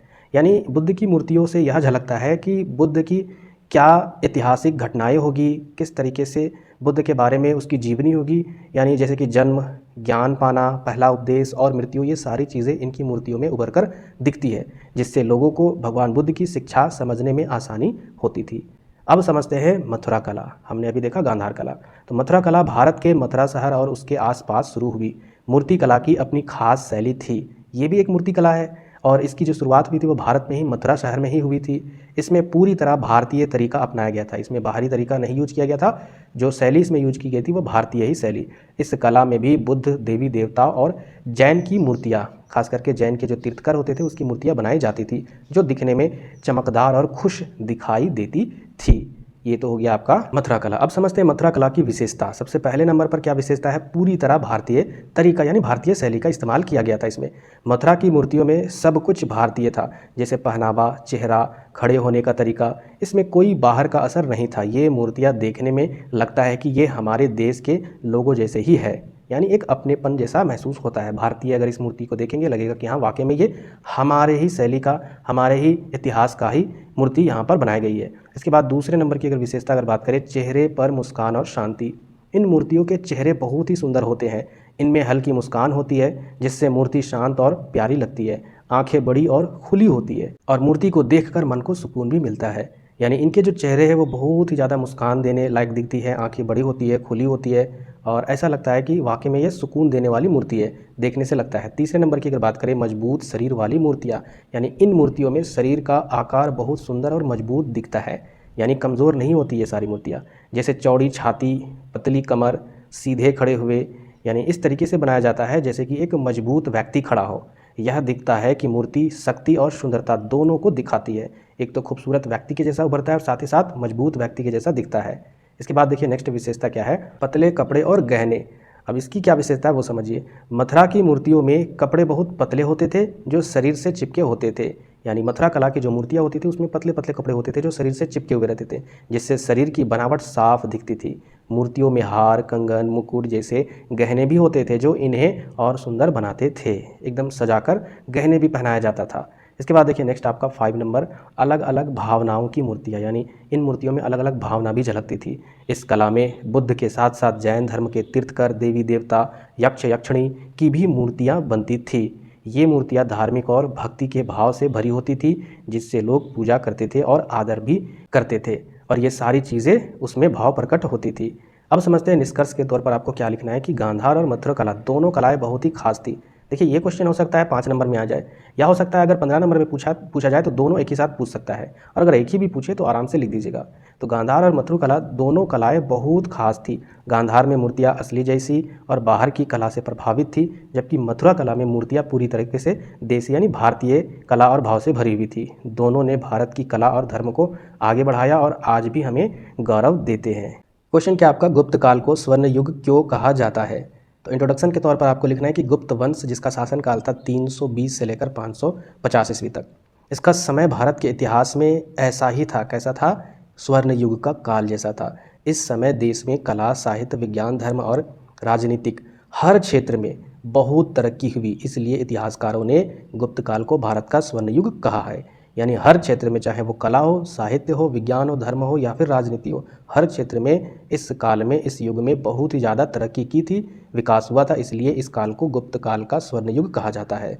अब समझते हैं गुप्त काल को स्वर्ण युग कहा जाता है तो आखिर क्यों कहा जाता है। तो देखिए सबसे पहला रीज़न है राजनीतिक एकता और मजबूत शासन, यानी यहाँ की जो राजनीतिक एकता थी वो बहुत ही मजबूत थी और शासन व्यवस्था भी बहुत ही मजबूत था। गुप्त वंश के शासक बहुत शक्तिशाली थे, जैसे कि चंद्रगुप्त प्रथम, समुद्रगुप्त और चंद्रगुप्त द्वितीय। इन्होंने भारत के बड़े से बड़े हिस्से पर शासन किया और देश को एकजुट रखा। यानी जो भी विरोध करते थे या फिर जो भी साम्राज्यवाद के विरोध में रहते थे, इन राजाओं ने उनको क्या किया, खदेड़ दिया, युद्ध जीतकर अपने साम्राज्य को साम्राज्यवाद किया और कहीं ना कहीं अपने साम्राज्य को एकजुट रखा। राजाओं ने लोगों की भलाई की और लड़ाइयाँ जीतकर शांति कायम रखी, इसलिए यह समय स्थिर और खुशहाल माना गया है। तो इस तरीके से ये एक राजनीतिक एकता भी स्थापित होती है इस काल में और मजबूत शासन व्यवस्था भी स्थापित होती है। दूसरे नंबर का कारण क्या था, कला और मूर्ति कला में ऊंचाइयाँ, यानी बहुत ही ज़्यादा इस कलाओं में भी, यानी मूर्ति कला हो गई या और भी जो कलाएं थी, इसमें विकास हुआ था। गुप्त काल में मंदिर, मूर्तियाँ और चित्रकला बहुत ही सुंदर बनने लगे। इलोरा, अजंता और सांची जैसी जगहों की गुफाएं और चित्र इसी समय बने थे। भगवानों की मूर्तियां बनाने की कला बहुत बढ़िया हो गई थी। इन कलाओं में भाव, सुंदरता और भक्ति तीनों चीज़ें मिलती थी। यानी इस समय क्या हुआ था, कला और मूर्ति कला में बहुत ही ज़्यादा विकास हुआ था और बहुत ही सुंदर सुंदर और बहुत ही अच्छे तरीके से यहाँ पर मूर्ति कला और अन्य कलाओं का भी निर्माण होता था। इसके बाद देखिए तीसरे नंबर की अगर बात करें, क्या कारण था, साहित्य का विकास। यानी इस समय संस्कृत भाषा में कई अद्भुत किताबें लिखी गई। कालिदास जैसे महान कवि हुए जिन्होंने अभिज्ञान, शकुंतलम, मेघदूत, रघुवंश जैसी रचनाएं लिखी। संस्कृत को राजकीय भाषा बनाया गया और नाटक, कविता, कहानियाँ खूब लिखी जाने लगी। यानी इस समय साहित्यिक विकास हुआ बहुत ही तेज़ी से। फोर्थ नंबर की अगर बात करें, विज्ञान और गणित में भी उन्नति हुई थी। यानी गुप्त काल में आर्यभट्ट और वराहमिहिर जैसे वैज्ञानिक हुए। आर्यभट्ट ने शून्य और दशमलव की खोज की। खगोल शास्त्र, ज्योतिष और चिकित्सा में भी नए नए विचार आए। देखिए मैथ की अगर बात करें यानी गणितज्ञ में अगर बात करें, आर्यभट्ट यहाँ पर विद्वान थे। इसके अलावा वैज्ञानिक की अगर बात करें, वराहमिहिर जैसे और भी वैज्ञानिक थे। आर्यभट्ट ने शून्य और दशमलव का आविष्कार किया। इसके अलावा खगोल शास्त्र यानी अंतरिक्ष में भी विकास हुआ और साथ ही साथ ज्योतिषी और चिकित्सा के क्षेत्र में भी नए नए विकास हुए और इसमें उन्नति हुई। यह दिखता है कि लोग सिर्फ धर्म ही नहीं, विज्ञान में भी आगे बढ़ रहे थे। इसके अलावा अगर बात करें धर्म और धार्मिक सहिष्णुता, यानी इस समय हिंदू धर्म का खूब प्रचार हुआ, पर बौद्ध और जैन धर्म को भी जगह दी गई। हालांकि यहाँ पर हिंदू धर्म की प्रधानता थी, लेकिन इसके अलावा अन्य जो धर्म थे उस टाइम में, बौद्ध और जैन धर्म, उनको भी कहीं ना कहीं सम्मान अधिकार मिला। मंदिरों का निर्माण हुआ। भगवान विष्णु, शिव, देवी, बुद्ध आदि की पूजा होती रही। लोग एक दूसरे के धर्म का सम्मान करते थे, इसलिए समाज में आपसी में मेल जोल और एकता बनाकर रखते थे। तो ये भी एक कारण है स्वर्ण युग का, गुप्त काल का। इसके बाद छठवें नंबर की अगर बात करें, आर्थिक समृद्धि, यानी गुप्त शासकों ने व्यापार को बढ़ावा दिया। भारत के भीतर और भारत दोनों जगह व्यापार होता था, यानी भारत के अंदर में भी और बाहर यानी अंतर्राष्ट्रीय स्तर पर भी व्यापार व्यवस्था थी। सोने, चांदी और तांबे के सिक्के चलन में थे। किसान, व्यापारी और कारीगर सभी खुश थे इस काल में। यह दिखाता है कि देश आर्थिक रूप से पूरी तरीके से मजबूत था। नेक्स्ट अगर कारण की अगर बात करें, शिक्षा और विश्वविद्यालय। इस काल में नालंदा, तक्षशिला और विक्रमशिला जैसे विश्वविद्यालय बहुत प्रसिद्ध हुए। यानी नालंदा यूनिवर्सिटी या फिर तक्षशिला या फिर विक्रमशिला जैसे बड़े बड़े जो यूनिवर्सिटी थे इसी काल में ही विकसित हुए थे और यहाँ देश और विदेश जैसे विद्यार्थी भी पढ़ने आते थे।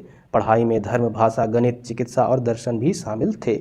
इससे भारत को ज्ञान का केंद्र माना गया है और इसी काल में ये सारा कुछ विकसित हुआ था, विकास हुआ था, उन्नति हुई थी। तो ये भी एक कारण है स्वर्ण युग का।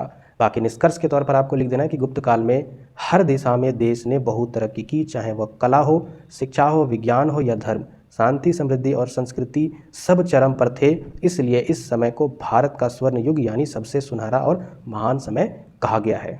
अब यहाँ पर हम लोग एक एक करके चंद्रगुप्त प्रथम तक हम लोग डिटेल से देखेंगे। तो सबसे पहले यहाँ पर आप देखिएगा श्रीगुप्त। अब देखिएगा श्रीगुप्त के बारे में 2 ही 4 लाइन मैंने लिखा है। इसका रीज़न क्या है कि ये महान राजा नहीं थे, इन्होंने काम कम किया, इसीलिए इनका इतिहास भी कम है। इसके बाद इनके बाद जो घटोत्कच आए, ठीक है, इनके पुत्र, उन्होंने भी कुछ खास काम नहीं किया, इसीलिए यहाँ पर इतिहास में कम ही चीज़ें लिखी गई है। लेकिन चंद्रगुप्त प्रथम की अगर बात करें, घटोत्कच के जो पुत्र थे भाई, उन्होंने बहुत ही अच्छा काम किया, बहुत बड़े बड़े काम किए, इसलिए इनका इतिहास भी बड़ा लिखा गया है। और मैक्सिमम क्वेश्चन जो पूछे जाते हैं एग्जाम में, इसी से ही क्वेश्चन पूछे जाते हैं। ना तो इससे पूछे जाएंगे, ना तो इससे पूछे जाएंगे, केवल और केवल इसी से पूछे जाएंगे। लेकिन आपको पूरा डिफाइन करना है जिस तरीके से यहाँ पर है। श्रीगुप्त के बारे में अगर बात करें तो गुप्त वंश का संस्थापक थे ये, गुप्त वंश के ये संस्थापक थे, श्रीगुप्त को ही माना जाता है। इसने 240 ईस्वी में गुप्त वंश की स्थापना की, यानी इनका जो कार्यकाल रहा 240 ईस्वी से 280 तक ये शासन किए। इनके बाद जो आए वो घटोत्कच। अच्छा, इन्होंने जो उपाधि धारण की थी वह महाराजा की उपाधि धारण की थी। इनके बाद फिर घटोत्कच आए, उसका पुत्र घटोत्कच उसका उत्तराधिकारी बना दिया गया, इसने भी महाराजा की उपाधि धारण की, इससे ज़्यादा कुछ नहीं किया। तो इनका इतिहास इसीलिए इतना ही है। इसके बाद फिर कौन आए? चंद्रगुप्त प्रथम, यानी इनके पुत्र, किनके पुत्र? घटोत्कच के पुत्र चंद्रगुप्त प्रथम। तो इनके द्वारा ही इनका नाम रोशन है, बाकी इनके काम से नाम इनका रोशन नहीं है, इनके काम से रोशन है, यानी इनके पुत्र के आधार पर ही इनका नाम का पता चलता है। तो चलिए हम इनके बारे में देख लेते हैं, क्योंकि क्वेश्चन इनके बारे में ही आपके एग्जाम में आना है। तो इनका जो कार्यकाल था वह 319 से 335 ईस्वी तक था। गुप्त वंश के महान शासक, बहुत ही प्रभावशाली शासक, भारतीय इतिहास में एक महत्वपूर्ण स्थान रखने वाले ये सम्राट थे। इसने महाराजाधिराज की उपाधि धारण की थी। गौर करने वाली बात है, यहाँ पर इन्होंने, श्रीगुप्त ने महाराज की उपाधि धारण की, फिर इन्होंने महाराजा की उपाधि धारण की, लेकिन यहाँ पर देखिए चंद्रगुप्त प्रथम ने महाराजाधिराज की उपाधि धारण की थी। तो इसीलिए कहा जाता है कि ये महान राजा है। इसके अलावा इन्होंने, इनके शासनकाल में गुप्त साम्राज्य की नींव रखी गई थी। साथ ही साथ चंद्रगुप्त प्रथम को वास्तविक संस्थापक बोला जाता है गुप्त वंश का, गुप्त काल का। जैसे कि यहाँ पर इनको बोला जाता है कि ये इस वंश के संस्थापक है, लेकिन वास्तविक संस्थापक चंद्रगुप्त प्रथम को ही बोला जाता है। वास्तविक संस्थापक क्यों बोला जाता है, अगर आपसे कोई पूछ दे तो आप इतना बताइएगा, क्योंकि वास्तव में इन्होंने ही गुप्त वंश के साम्राज्यवाद, संस्कृतिवाद या फिर कला या किसी भी क्षेत्र में इन्होंने ही आगे विकास किया था, उन्नति की थी। यही रीजन है, इसलिए इनको वास्तविक संस्थापक माना जाता है। और भारतीय इतिहास का स्वर्ण युग भी कहा जाता है, और स्वर्ण युग जो है वो इन्हीं के काल से ही स्टार्ट हुआ है। चंद्रगुप्त प्रथम को वास्तविक संस्थापक भी कहा जाता है। इन्होंने गुप्त वंश को एक सशक्त यानी शक्तिशाली और संगठित यानी एकता बनाए रखने वाला साम्राज्य में बदलने का महत्वपूर्ण काम भी किया है। और उनके शासनकाल की उपलब्धियां उनकी सैनिक क्षमता, राजनीतिक विवाहें या फिर प्रशासनिक जो सुधारे हैं, और साथ ही साथ सांस्कृतिक संरक्षण, इन सभी चीज़ों में कहीं ना कहीं इन्होंने बहुत ज़्यादा विकास और उन्नति की है, जो स्पष्ट तौर पर नीचे यहाँ पर हम लोग देखेंगे। तो सबसे पहले इनकी उपलब्धियों में अगर गौर करें तो चंद्रगुप्त प्रथम का साम्राज्य विस्तार, ये सबसे प्रमुख और सबसे खास उपलब्धि है। तो इनके बारे में देखिए, चंद्रगुप्त प्रथम को साम्राज्य के विस्तार का श्रेय दिया जाता है, क्योंकि इससे पहले जो घटोत्कच राजा थे या फिर श्रीगुप्त थे, उन्होंने उतना विस्तार नहीं किया साम्राज्य का। लेकिन जैसे ही चंद्रगुप्त प्रथम आए तो इनका विस्तार चारों तरफ से होना शुरू हो गया। उन्होंने अपने पूर्वजों के छोटे राज्य को एक विशाल साम्राज्य में बदल दिया, परिवर्तित कर दिया। उनकी सबसे प्रमुख उपलब्धि लिच्छवी वंश की राजकुमारी कुमारी देवी से विवाह थी। यानी इससे पहले मैंने आपको सातवाहन में भी बताया था, भारतीय इतिहास में अक्सर आपको ऐसे ऐसे राजा मिलेंगे जो अगर कोई भी साम्राज्य को हासिल करना है तो कहीं ना कहीं उसके साथ विवाह का संबंध स्थापित करते हैं युद्ध के अलावे। तो वही चीज़ यहाँ पर भी देखने को मिला। चंद्रगुप्त प्रथम की जो उपलब्धि है उनमें से एक खास उपलब्धि लिच्छवी वंश की जो राजकुमारी थी कुमार देवी, इससे विवाह करना था। इस विवाह से क्या लाभ मिला इनको, देखिए, इन्होंने लिच्छवी राज्य को अपने साम्राज्य में मिला लिया, पहला लाभ, और इसके कारण गुप्त साम्राज्य का विस्तार हुआ। इस राजनीतिक विवाह ने उन्हें एक विशाल क्षेत्र और संसाधनों पर अधिकार दे दिया। यानी विवाह से कहीं ना कहीं एक बड़े मात्रा में क्षेत्र मिल गया, लिच्छवी साम्राज्य को भी हासिल कर लिया और बहुत सारे संसाधन का भी उन पर अधिकार हो गया। ठीक है, और उन्हें मगध, प्राचीन बिहार क्षेत्र और वर्तमान में उत्तरी भारत यानी उत्तरी भारत वाला जो क्षेत्र है उस पर शासन करने का अवसर मिला। आगे हम लोग बढ़ते हैं नेक्स्ट पॉइंट पर, साम्राज्यवाद के विस्तार के बाद साम्राज्य की आर्थिक समृद्धि। क्योंकि देखिए, साम्राज्यवाद आप कर लेते हो और देश की अर्थव्यवस्था चौपट है तो उससे कोई उन्नति और विकास नहीं होता देश की। भारत इतना बड़ा देश है, यहाँ की जनसंख्या इतनी है, लेकिन इसकी अर्थव्यवस्था दिन ब दिन चौपट होते जा रही है। आज देखिए डॉलर कहाँ पर पहुँच गया है, रुपयों के मुकाबले में 84 रुपया, सोच लीजिए 84 रुपया दशमलव कुछ यहाँ पर डॉलर, $1 का ये आपका करेंसी पहुंच गया है। तो अगर अर्थव्यवस्था के दृष्टि से अगर हम लोग कहीं ना कहीं अगर आगे बढ़ेंगे तभी विकास होगा, नहीं तो कभी नहीं विकास होगा। तो वही चीज़ यहाँ पर है। साम्राज्यवाद करने के बाद इन्होंने आर्थिक समृद्धि के बारे में सोचा। अब इसमें इन्होंने क्या किया, तो देखिए, चंद्रगुप्त प्रथम के शासनकाल में गुप्त साम्राज्य की आर्थिक समृद्धि में भी उल्लेखनीय वृद्धि हुई है। किन किन चीज़ों में, तो मगध क्षेत्र में स्थित होने के कारण, ये मगध क्षेत्र था, यानी मगध वाला जो क्षेत्र है, बिहार वाला जो क्षेत्र है, वो कहीं ना कहीं उपजाऊ मिट्टी है वहाँ की, वहाँ जो पहाड़ है या फिर वहाँ जो खनिज है, मैंने आपको मौर्य वंश में बताया था कि वहाँ पर जो भी खनिज संपदा है या फिर इसके अलावा कृषि के लिए जो उपजाऊ मिट्टी है वो अर्थव्यवस्था के दृष्टि से मोस्ट इंपॉर्टेंट है। तो कहने का मतलब है मगध क्षेत्र में स्थित होने के कारण यह साम्राज्य जो है कृषि और व्यापार का प्रमुख केंद्र बन गया था। जब वहाँ की मिट्टी उपजाऊ है तो मतलब कृषि में विकास होगा ही, साथ ही साथ जब कृषि में विकास हुआ और वहाँ के जो भी खनिज संपदा है उसमें अगर चीज़ें रहेगी तो इसका मतलब व्यापार भी होगा, और एक प्रमुख केंद्र बन चुका था। गुप्त शासनकाल के दौरान व्यापारी मार्गों का विस्तार हुआ, यानी इस शासनकाल में क्या हुआ, जो व्यापार थे उन्होंने व्यापार करना शुरू किया और यहाँ से उनका रास्ता भी बना। व्यापारी मार्ग की स्थिति में भी सुधार हुआ। भारतीय वस्त्र, मसाले, धातु और कला वस्त्र विदेशी बाजारों में निर्यात किए जाने लगे। यानी यहाँ पर जो भी वस्त्र बनाए जाते थे, मसाले या फिर जो भी धातु या फिर जो भी कला वस्त्र होते थे, उन सभी को विदेशी बाजार में निर्यात का मतलब होता है भेजा जाने लगा। और साम्राज्य की अर्थव्यवस्था में काफ़ी वृद्धि हुई और कर संग्रह यानी भारत का जो टैक्स संग्रह है, टैक्स प्रणाली है, उसमें भी बेहतर बढ़ोतरी हुई। जैसे कि आज हम लोग बोल रहे हैं अगर 84 रुपये से करेंसी अगर हमारी डॉलर के मुकाबले में सीधा अगर कम से कम 70 भी अगर चल जाएगा जिस दिन, इसका मतलब हमारी देश की अर्थव्यवस्था बहुत तेजी से विकास कर रही है। तो वही चीज़ यहाँ पर किस तरीके से चंद्रगुप्त प्रथम ने आर्थिक व्यवस्था को सुधारा, व्यापार की दृष्टि से, साथ ही साथ अन्य चीज़ों की दृष्टि से, वो चीज़ यहाँ पर मेंशन है। अब व्यापार की दृष्टि से इन्होंने सुधारा ही, साथ ही साथ इन्होंने क्या किया कि नए सिक्कों का भी प्रचलन शुरू किया, जिनमें से चांदी के सिक्के थे। इनके आधार पर भी इनकी व्यवस्था में, इनकी अर्थव्यवस्था में, इनके राज्य की आर्थिक व्यवस्था में भी काफ़ी सुधार हुई। इसके बाद हर शासक क्या चाहता है कि अपने राज्य में, अपने देश में राजनीतिक व्यवस्था हो, प्रशासनिक व्यवस्था अच्छे तरीके से हो, यहाँ पर कुछ ऐसे नियम कानून लागू की जाए जिससे यहाँ की प्रजा, यहाँ के राज्य व्यवस्था को सही तरीके से चला सके। तो वही चीज़ चंद्रगुप्त प्रथम ने किया। चंद्रगुप्त प्रथम ने साम्राज्य के भीतर राजनीतिक स्थायित्व की नींव रखी। उन्होंने यानी कुछ नियम कानून रखे होंगे, जैसे हमारे यहाँ राजनीतिक स्थायित्व क्या है, संविधान है, तो उसी तरीके से वहाँ भी कुछ नियम कानून रखे होंगे। उन्होंने कुशल प्रशासनिक प्रणाली स्थापित की जिससे राज्य के विभिन्न क्षेत्रों पर नियंत्रण बना रह सके। कुशल प्रशासनिक कहने का मतलब है राजनीतिक व्यवस्था में मंत्रीगण की या फिर कई कानूनी अधिकारों की या फिर कई कानून को सुरक्षित रखने या फिर कानून व्यवस्था को चलाने के लिए अधिकारों का यहाँ पर क्या हुआ, चयन होना स्टार्ट हुआ। उनके शासनकाल में न्यायिक और प्रशासनिक सुधारों का कार्य हुआ। प्रशासनिक तंत्र को केंद्रित और शक्तिशाली बनाने के लिए उन्होंने अधिकारियों की एक श्रेणी बनाई। जो चीज़ मैंने आपको बताया अभी कि कहीं ना कहीं कानून व्यवस्था को सही तरीके से चलाने के लिए अधिकारियों की जरूरत पड़ेगी, वो चीज़ उन्होंने यहाँ पर की। अधिकारियों का एक निश्चित क्रम और जिम्मेदारी भी थी। उनका काम था कि इन अधिकारियों का ये काम है, कोई टैक्स विभाग में होंगे, कोई कानून व्यवस्था में होंगे, कोई न्याय विभाग में होंगे। इस तरीके से अलग अलग विभाग में जिम्मेदारी दी गई, जिससे राज्य के भीतर अनुशासन यानी डिसिप्लिन और न्याय व्यवस्था को लागू करना संभव हो पाया। कोई भी अपराध ना कर सके, गलत काम ना कर सके, ये सारी व्यवस्था उन्होंने लागू की। इसके परिणाम स्वरूप साम्राज्य के विभिन्न क्षेत्रों में स्थायित्व आया और लोग समृद्ध और सुरक्षित महसूस करने लगे। जैसे हमारे देश में संविधान जब आया, उसके बाद फिर हमारे देश के जितने भी जाति धर्म समुदाय है, उन सभी लोग क्या हुए, अपने आप को सुरक्षित महसूस करने लगे। तो उसी तरीके से यहाँ की भी वही कहानी थी।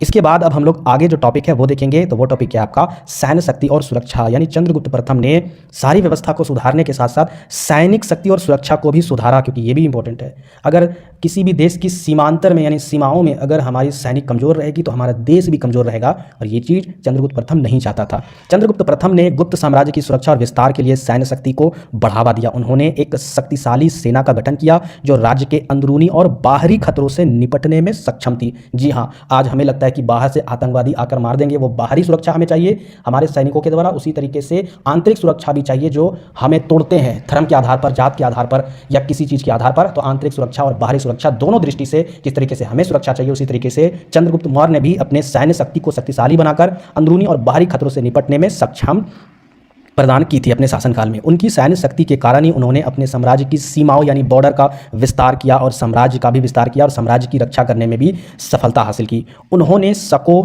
ये विदेशी आक्रमण, ठीक है, हुणों और अन्य आक्रमणकारियों को भी हराया था। क्यों? क्योंकि उनकी जो सैनिक व्यवस्था थी बहुत ही शक्तिशाली थी। इसी के कारण इस सैन्य बल का उपयोग उन्होंने न केवल साम्राज्य की सुरक्षा के लिए किया बल्कि नई भूमि और संसाधनों को भी प्राप्त करने के लिए भी किया। तो ये हो गया सैन्य शक्ति और सुरक्षा में योगदान किनका? चंद्रगुप्त प्रथम का। इसके बाद जब सारी चीज़ें सब कुछ व्यवस्था अनुसार हो रही थी तो इन्होंने संस्कृति और कला को भी बहुत ज़्यादा ध्यान दिया और इसके विकास के लिए भी उन्होंने बहुत सारे काम किए। तो देखिए यहाँ पर चंद्रगुप्त प्रथम के शासनकाल में गुप्त काल को भी भारतीय इतिहास का स्वर्ण युग कहा गया है, जिसमें कला, साहित्य और संस्कृति का खूब विकास हुआ। उन्होंने साहित्य, विज्ञान और कला को संरक्षण प्रदान किया, उनकी रक्षा की और इसे प्रोत्साहन दिया। गुप्त काल में ही संस्कृत भाषा का उत्कर्ष हुआ, यानी इसी गुप्त काल में ही संस्कृत भाषा का उदय हुआ, उत्कर्ष हुआ। और इस समय से कई महान कवि आए यहाँ पर, या फिर नाटकों के जो रचनाकार है वो भी यहाँ पर आए, और कालिदास जैसे महान कवि और लेखक इसी काल में हुए। इस काल में धार्मिक ग्रंथों की भी रचना हुई, साथ ही साथ संरक्षण हुआ। उनके जो धार्मिक ग्रंथ होते थे उन ग्रंथों का भी संरक्षण इन्होंने किया, और साथ ही साथ भारतीय वास्तुकला का भी विकास हुआ। साथ ही इन्होंने गुप्त संवत की स्थापना की, यानी जो कैलेंडर होता है उसकी स्थापना की, जो आज भी भारत में प्रचलित है। आप लोग देखे होंगे गुप्त संवत वाला कैलेंडर, तो ये चंद्रगुप्त प्रथम के द्वारा ही चलाया गया था।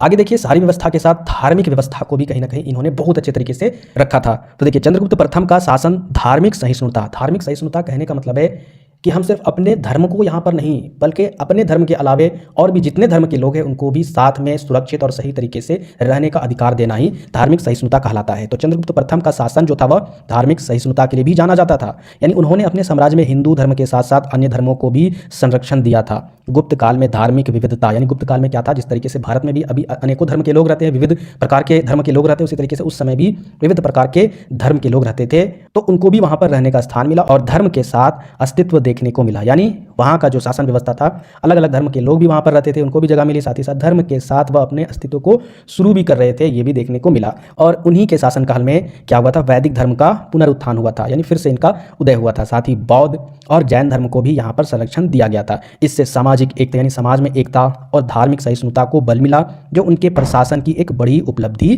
थी। तो धार्मिक दृष्टि से कहीं ना कहीं ये भी एक महान शासक थे। चलिए आगे देख लेते हैं। नेक्स्ट आपका उपसंहार यानी निष्कर्ष। निष्कर्ष बहुत ही बेहतर तरीके से यहाँ पर लिखी गई है। अगर इस तरीके से आप लिखोगे तो टीचर कभी भी नंबर नहीं काटेंगे। जैसे देखिए, चंद्रगुप्त प्रथम की उपलब्धियां केवल उनके साम्राज्य के विस्तार तक सीमित नहीं थी, वे एक कुशल प्रशासक, महान शासक भी थे, जिन्होंने अपने राज्य को एक करके रखा, संगठित करके रखा, शक्तिशाली बनाया और समृद्ध बनाने में महत्वपूर्ण योगदान दिया। उनका शासनकाल भारतीय इतिहास में सांस्कृतिक राजनीतिक उन्नति का युग था।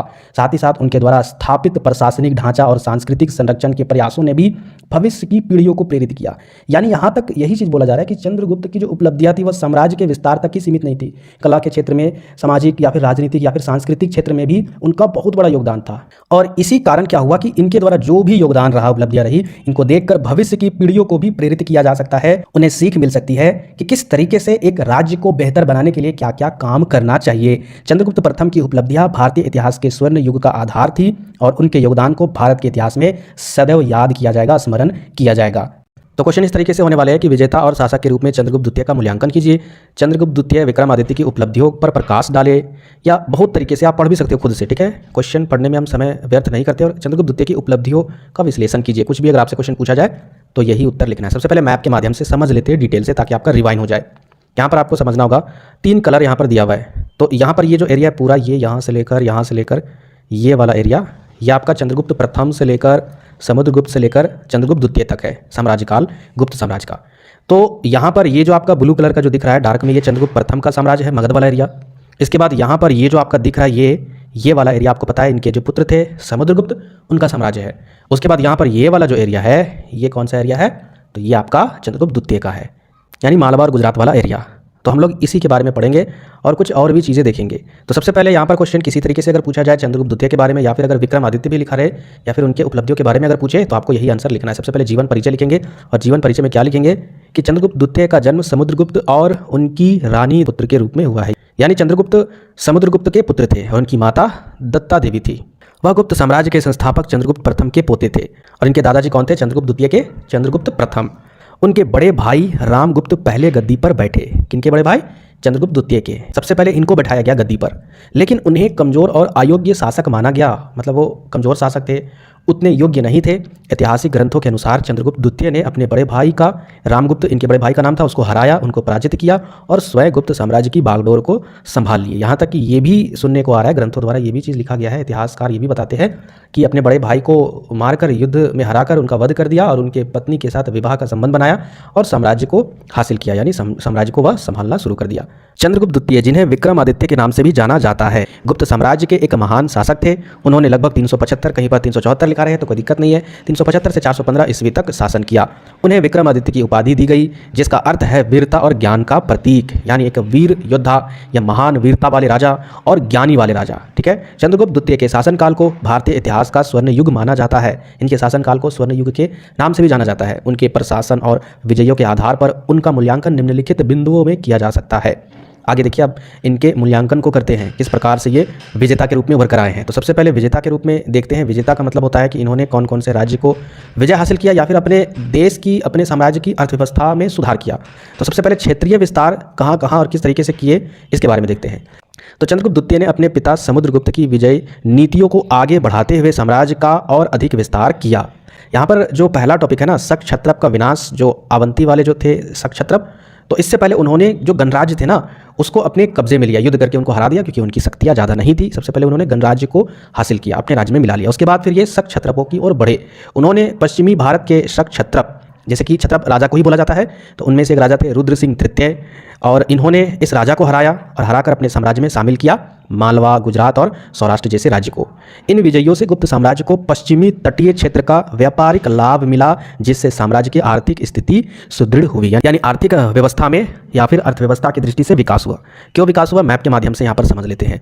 जैसे यहाँ पर इन्होंने क्या किया, यहाँ पर जो क्षत्रप थे इनको युद्ध करके हराया, और यहाँ पर क्या हुआ कि ये समुद्री मार्ग है ना, समुद्री मार्ग में पहले इसी समुद्री मार्ग से ही व्यापार होता था, तो इसके आधार पर जब व्यापार होगा तो अर्थव्यवस्था ऑटोमेटिक बढ़ेगी। आगे यहाँ पर देखिए वकाटक से इन्होंने कैसे अपना अर्थव्यवस्था में विकास किया, ये भी जानेंगे। अब इन्होंने कूटनीति का उपयोग किया। कूटनीति का मतलब होता है भेजा लगाना, दिमाग लगाना, यानी बिना युद्ध किए हुए लाभ लेना दूसरे साम्राज्य से।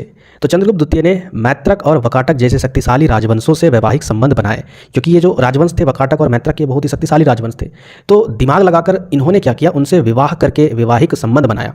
वकाटक राजकुमारी प्रभावती गुप्त से विवाह ने उनके साम्राज्य को दक्षिण की ओर सुरक्षा और राजनीतिक स्थिरता प्रदान की। यानी वकाटक जो साम्राज्य था, हम लोग नीचे देख रहे थे ना, मालवा से नीचे था, गुजरात से, यानी दक्षिणी एरिया में, तो उससे वैवाहिक संबंध बनाकर उस साम्राज्य से इन्होंने अपने साम्राज्य की सुरक्षा को बढ़ा दिया। अच्छा, और यहाँ पर बेनिफिट हुआ, देखिए क्या बेनिफिट हुआ। उनकी नीति केवल युद्ध पर आधारित नहीं थी, उन्होंने विवाह और कूटनीति के माध्यम से भी साम्राज्य को सुदृढ़ किया और साथ ही साथ वाकाटक के राज्य में भी इन्होंने व्यापार केंद्र को भी स्थापित किया और अर्थव्यवस्था में भी इनका विकास हुआ था। अब आते हैं सैन्य कौशल। तो इनकी जो सैन्य कौशल थी वो बहुत ही सुदृढ़ थी और बहुत ही अच्छी थी। उनकी सैन्य विजय उनके रणनीति और प्रशासनिक कौशल का प्रमाण है। उन्होंने बिना रक्तपात के ही साम्राज्य का विस्तार किया, कई रणनीतियों को अपनाकर, युद्ध किए बिना।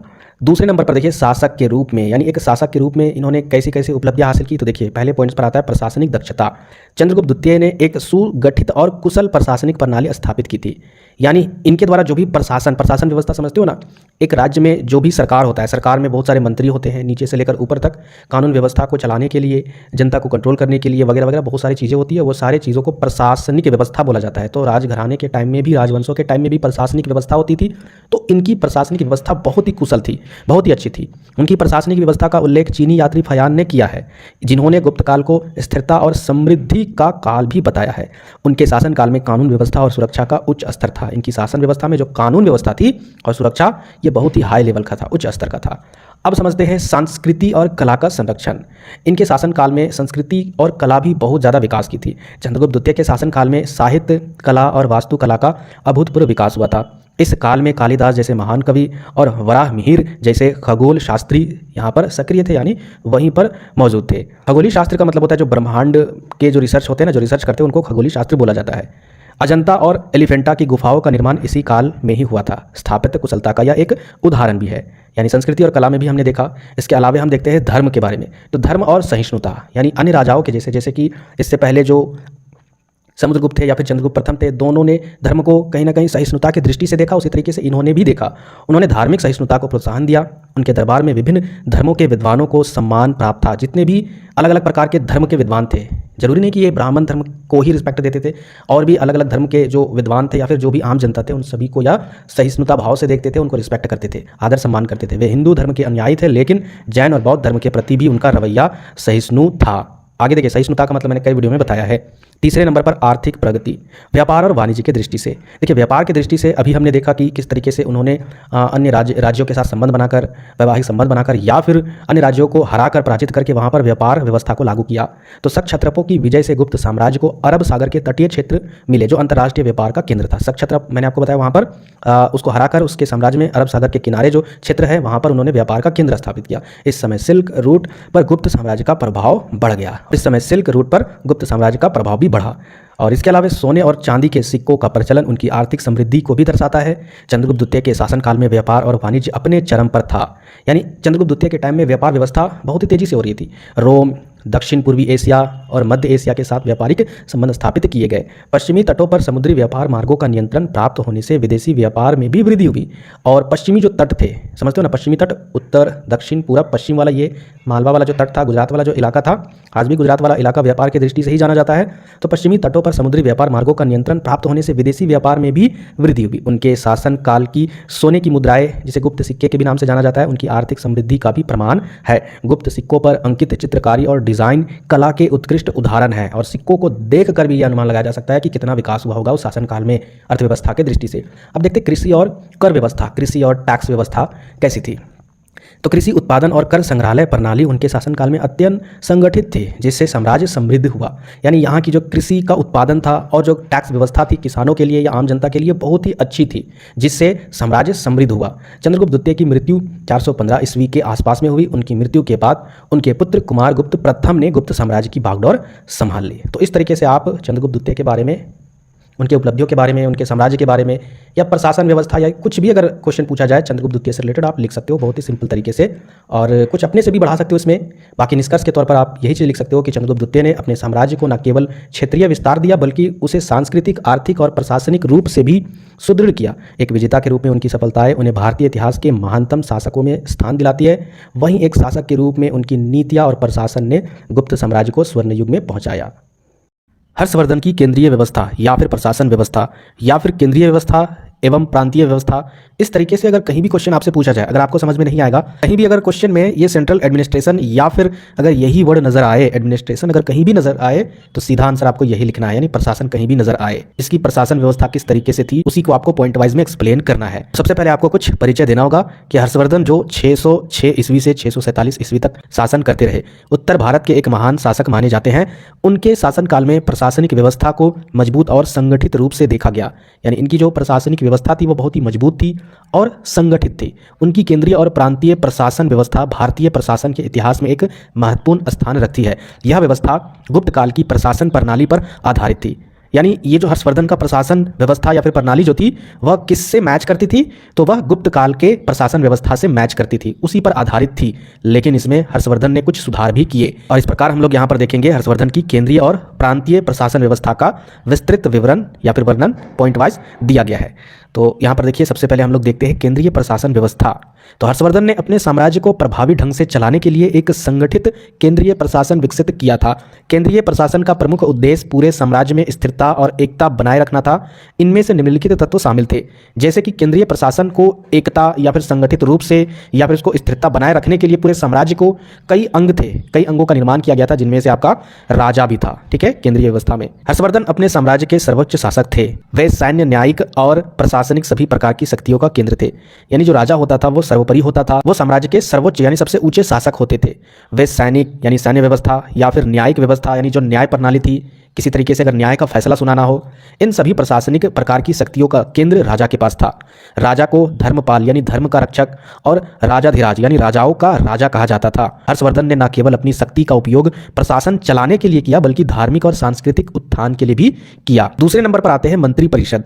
तो मंत्रिपरिषद किस तरीके से था हर्षवर्धन काल में, देखिए हर्षवर्धन ने अपनी शासन को सुचारू रूप से चलाने के लिए मंत्रियों की एक परिषद बनाई थी। यह परिषद राजा को विभिन्न मामलों में सलाह देती थी। प्रमुख मंत्री परिषद में या फिर पदों में यहाँ पर देखिए पहला पद मंत्री का, जैसे कि महासंधि विग्राहक, ये जो पद था इसका मतलब क्या था कि विदेश मामलों का मंत्री। इसमें जो मंत्री होते थे वह विदेश मामलों के मंत्री होते थे, जो विदेशी मामलों पर नियंत्रण रखते थे। इसके बाद देखिए महादंड नायक, ये जो मंत्री पद है ये सैन्य प्रमुख होते थे, सेना से रिलेटेड मंत्री पद। और इसके अलावा महाप्रतिहार, ये जो मंत्री पद है वह राजा के व्यक्तिगत अंगरक्षक होते थे, तो ये राजा के अंगरक्षक वाले मंत्री पद से रिलेटेड है। तो ये सारे जो मंत्री पद है वो हर्षवर्धन के काल के मंत्री परिषद के पद थे।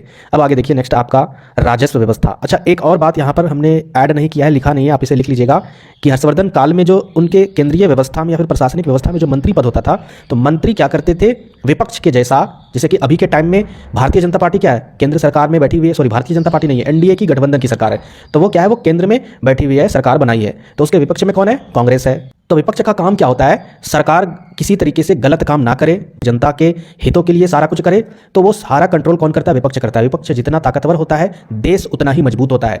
तो उसी तरीके से यहाँ पर जो मंत्री गण होते थे या फिर मंत्रिमंडल होते थे वह राजा पर नियंत्रण रखते थे, ताकि राजा निरंकुश ना हो जाए जनता के प्रति, ये जरूर लिखिएगा। ठीक है, चलिए आगे देखिए राजस्व व्यवस्था यानी टैक्स व्यवस्था किस तरीके से थी हर्षवर्धन काल में, वो आपको समझना है।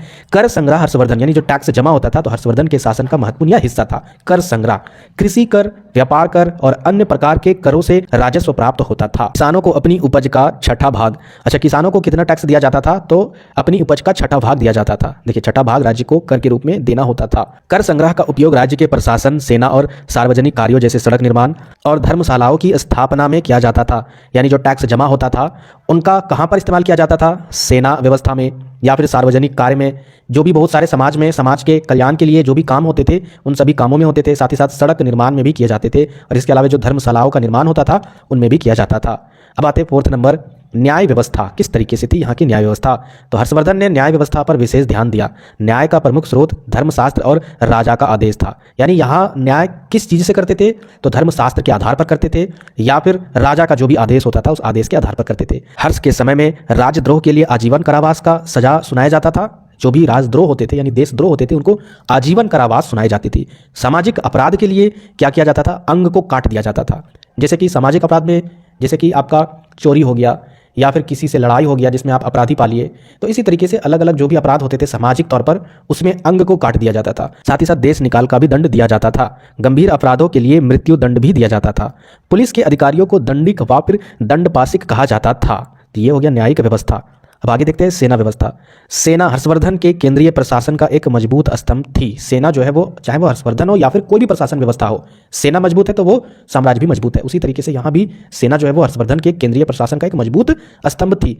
हर्ष की सेना में पैदल सैनिक होते थे, जो पैदल चलने वाले भी सैनिक होते थे, घुड़सवार वाले भी थे, हाथी भी थे और रथ में भी शामिल थे। सेना का मुख्य कार्य साम्राज्य की रक्षा और नए क्षेत्रों का विस्तार करना था। सेना का सबसे इंपॉर्टेंट काम क्या था? साम्राज्य की रक्षा करना और नए क्षेत्रों का विस्तार करना युद्ध करके। आगे देखिए, अब आते हैं प्रांतीय प्रशासन व्यवस्था। हमने देख लिया केंद्रीय प्रशासन व्यवस्था, अब इसको देखेंगे। तो हर्षवर्धन का साम्राज्य विशाल था, बहुत ही बड़ा था, जिसे प्रभावी ढंग से चलाने के लिए उन्होंने अपने साम्राज्य को प्रांतों में बांटा है। जैसे अभी पूरा देश भारत देश है, उसी तरीके से यहाँ पर राज्य भी है बहुत सारे, जैसे कि झारखंड राज्य है, फिर आपका उत्तर प्रदेश है। इसी तरीके से राज्य व्यवस्था में, यानी पहले के टाइम में, यानी हर्षवर्धन के काल में भी एक केंद्रीय व्यवस्था थी और उसी तरीके से प्रांतीय व्यवस्था थी, जैसे अभी राज्य व्यवस्था है। यहाँ भी साम्राज्य को प्रांतों में बांटा गया था। प्रांतीय प्रशासन की संरचना निम्नलिखित थी। किस तरीके से थी वो देखिए। पहला तो प्रांत। अब प्रांत को भुक्ति भी बोला जाता था उस टाइम में। हर्षवर्धन के साम्राज्य को कई प्रांतों में विभाजित किया गया, जिन्हें भुक्ति कहा जाता था। प्रत्येक भुक्ति का प्रशासन उपरिक, जैसे प्रत्येक राज्य का अभी जो मुख्यमंत्री होते हैं तो उनको मुख्यमंत्री बोला जाता है, तो वहाँ पर बोला जाता था उपरिक, ठीक है। प्रांतीय प्रमुख होते थे तो ये उनके अधीन होता था। यानी एक लाइन में यहाँ पर समझे, प्रत्येक भुक्ति का प्रशासन, यानी प्रत्येक राज्य का या फिर प्रांत का जो प्रशासन होता था, जो मंत्री होता था, जो राजा बैठता था प्रांत के लिए, उसको उपरिक बोला जाता था। यह प्रांतीय प्रमुख था। उपरिक का काम क्या था? राजा के आदेशों को प्रांत में लागू करना और टैक्स को जमा करना, कर संग्रह सुनिश्चित करना था। आगे देखिए, इसके बाद आते हैं प्रांत यानी राज्य के बाद क्या आता है? जिला। उस टाइम विषय बोला जाता था जिला को। प्रत्येक भुक्ति को छोटे छोटे जिलों में विभाजित किया गया है, यानी प्रत्येक प्रांत को छोटे छोटे जिलों में बांटा गया है, जिन्हें विषय कहा जाता था। विषय का प्रमुख अधिकारी विषयपति होता था और प्रांत का प्रमुख अधिकारी उपरिक कहा जाता था। तो ये याद रखिएगा, बहुत काम आएंगे आंसर लिखते समय। तो विषयपति कहा जाता था। वह कर संग्रह और स्थानीय कानून व्यवस्था का पालन सुनिश्चित करता था। इसका भी क्या काम था? तो ये जिला के स्तर पर टैक्स को जमा करता था और स्थानीय कानून व्यवस्था को पालन या फिर सुनिश्चित करवाता था।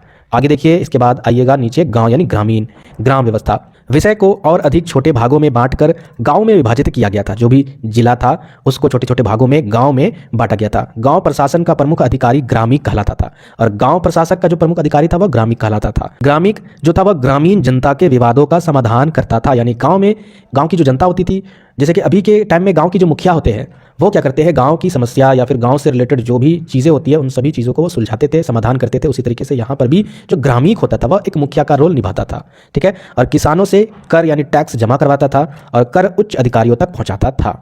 अब आगे देखिए नेक्स्ट आपका स्वायत्तता स्तर।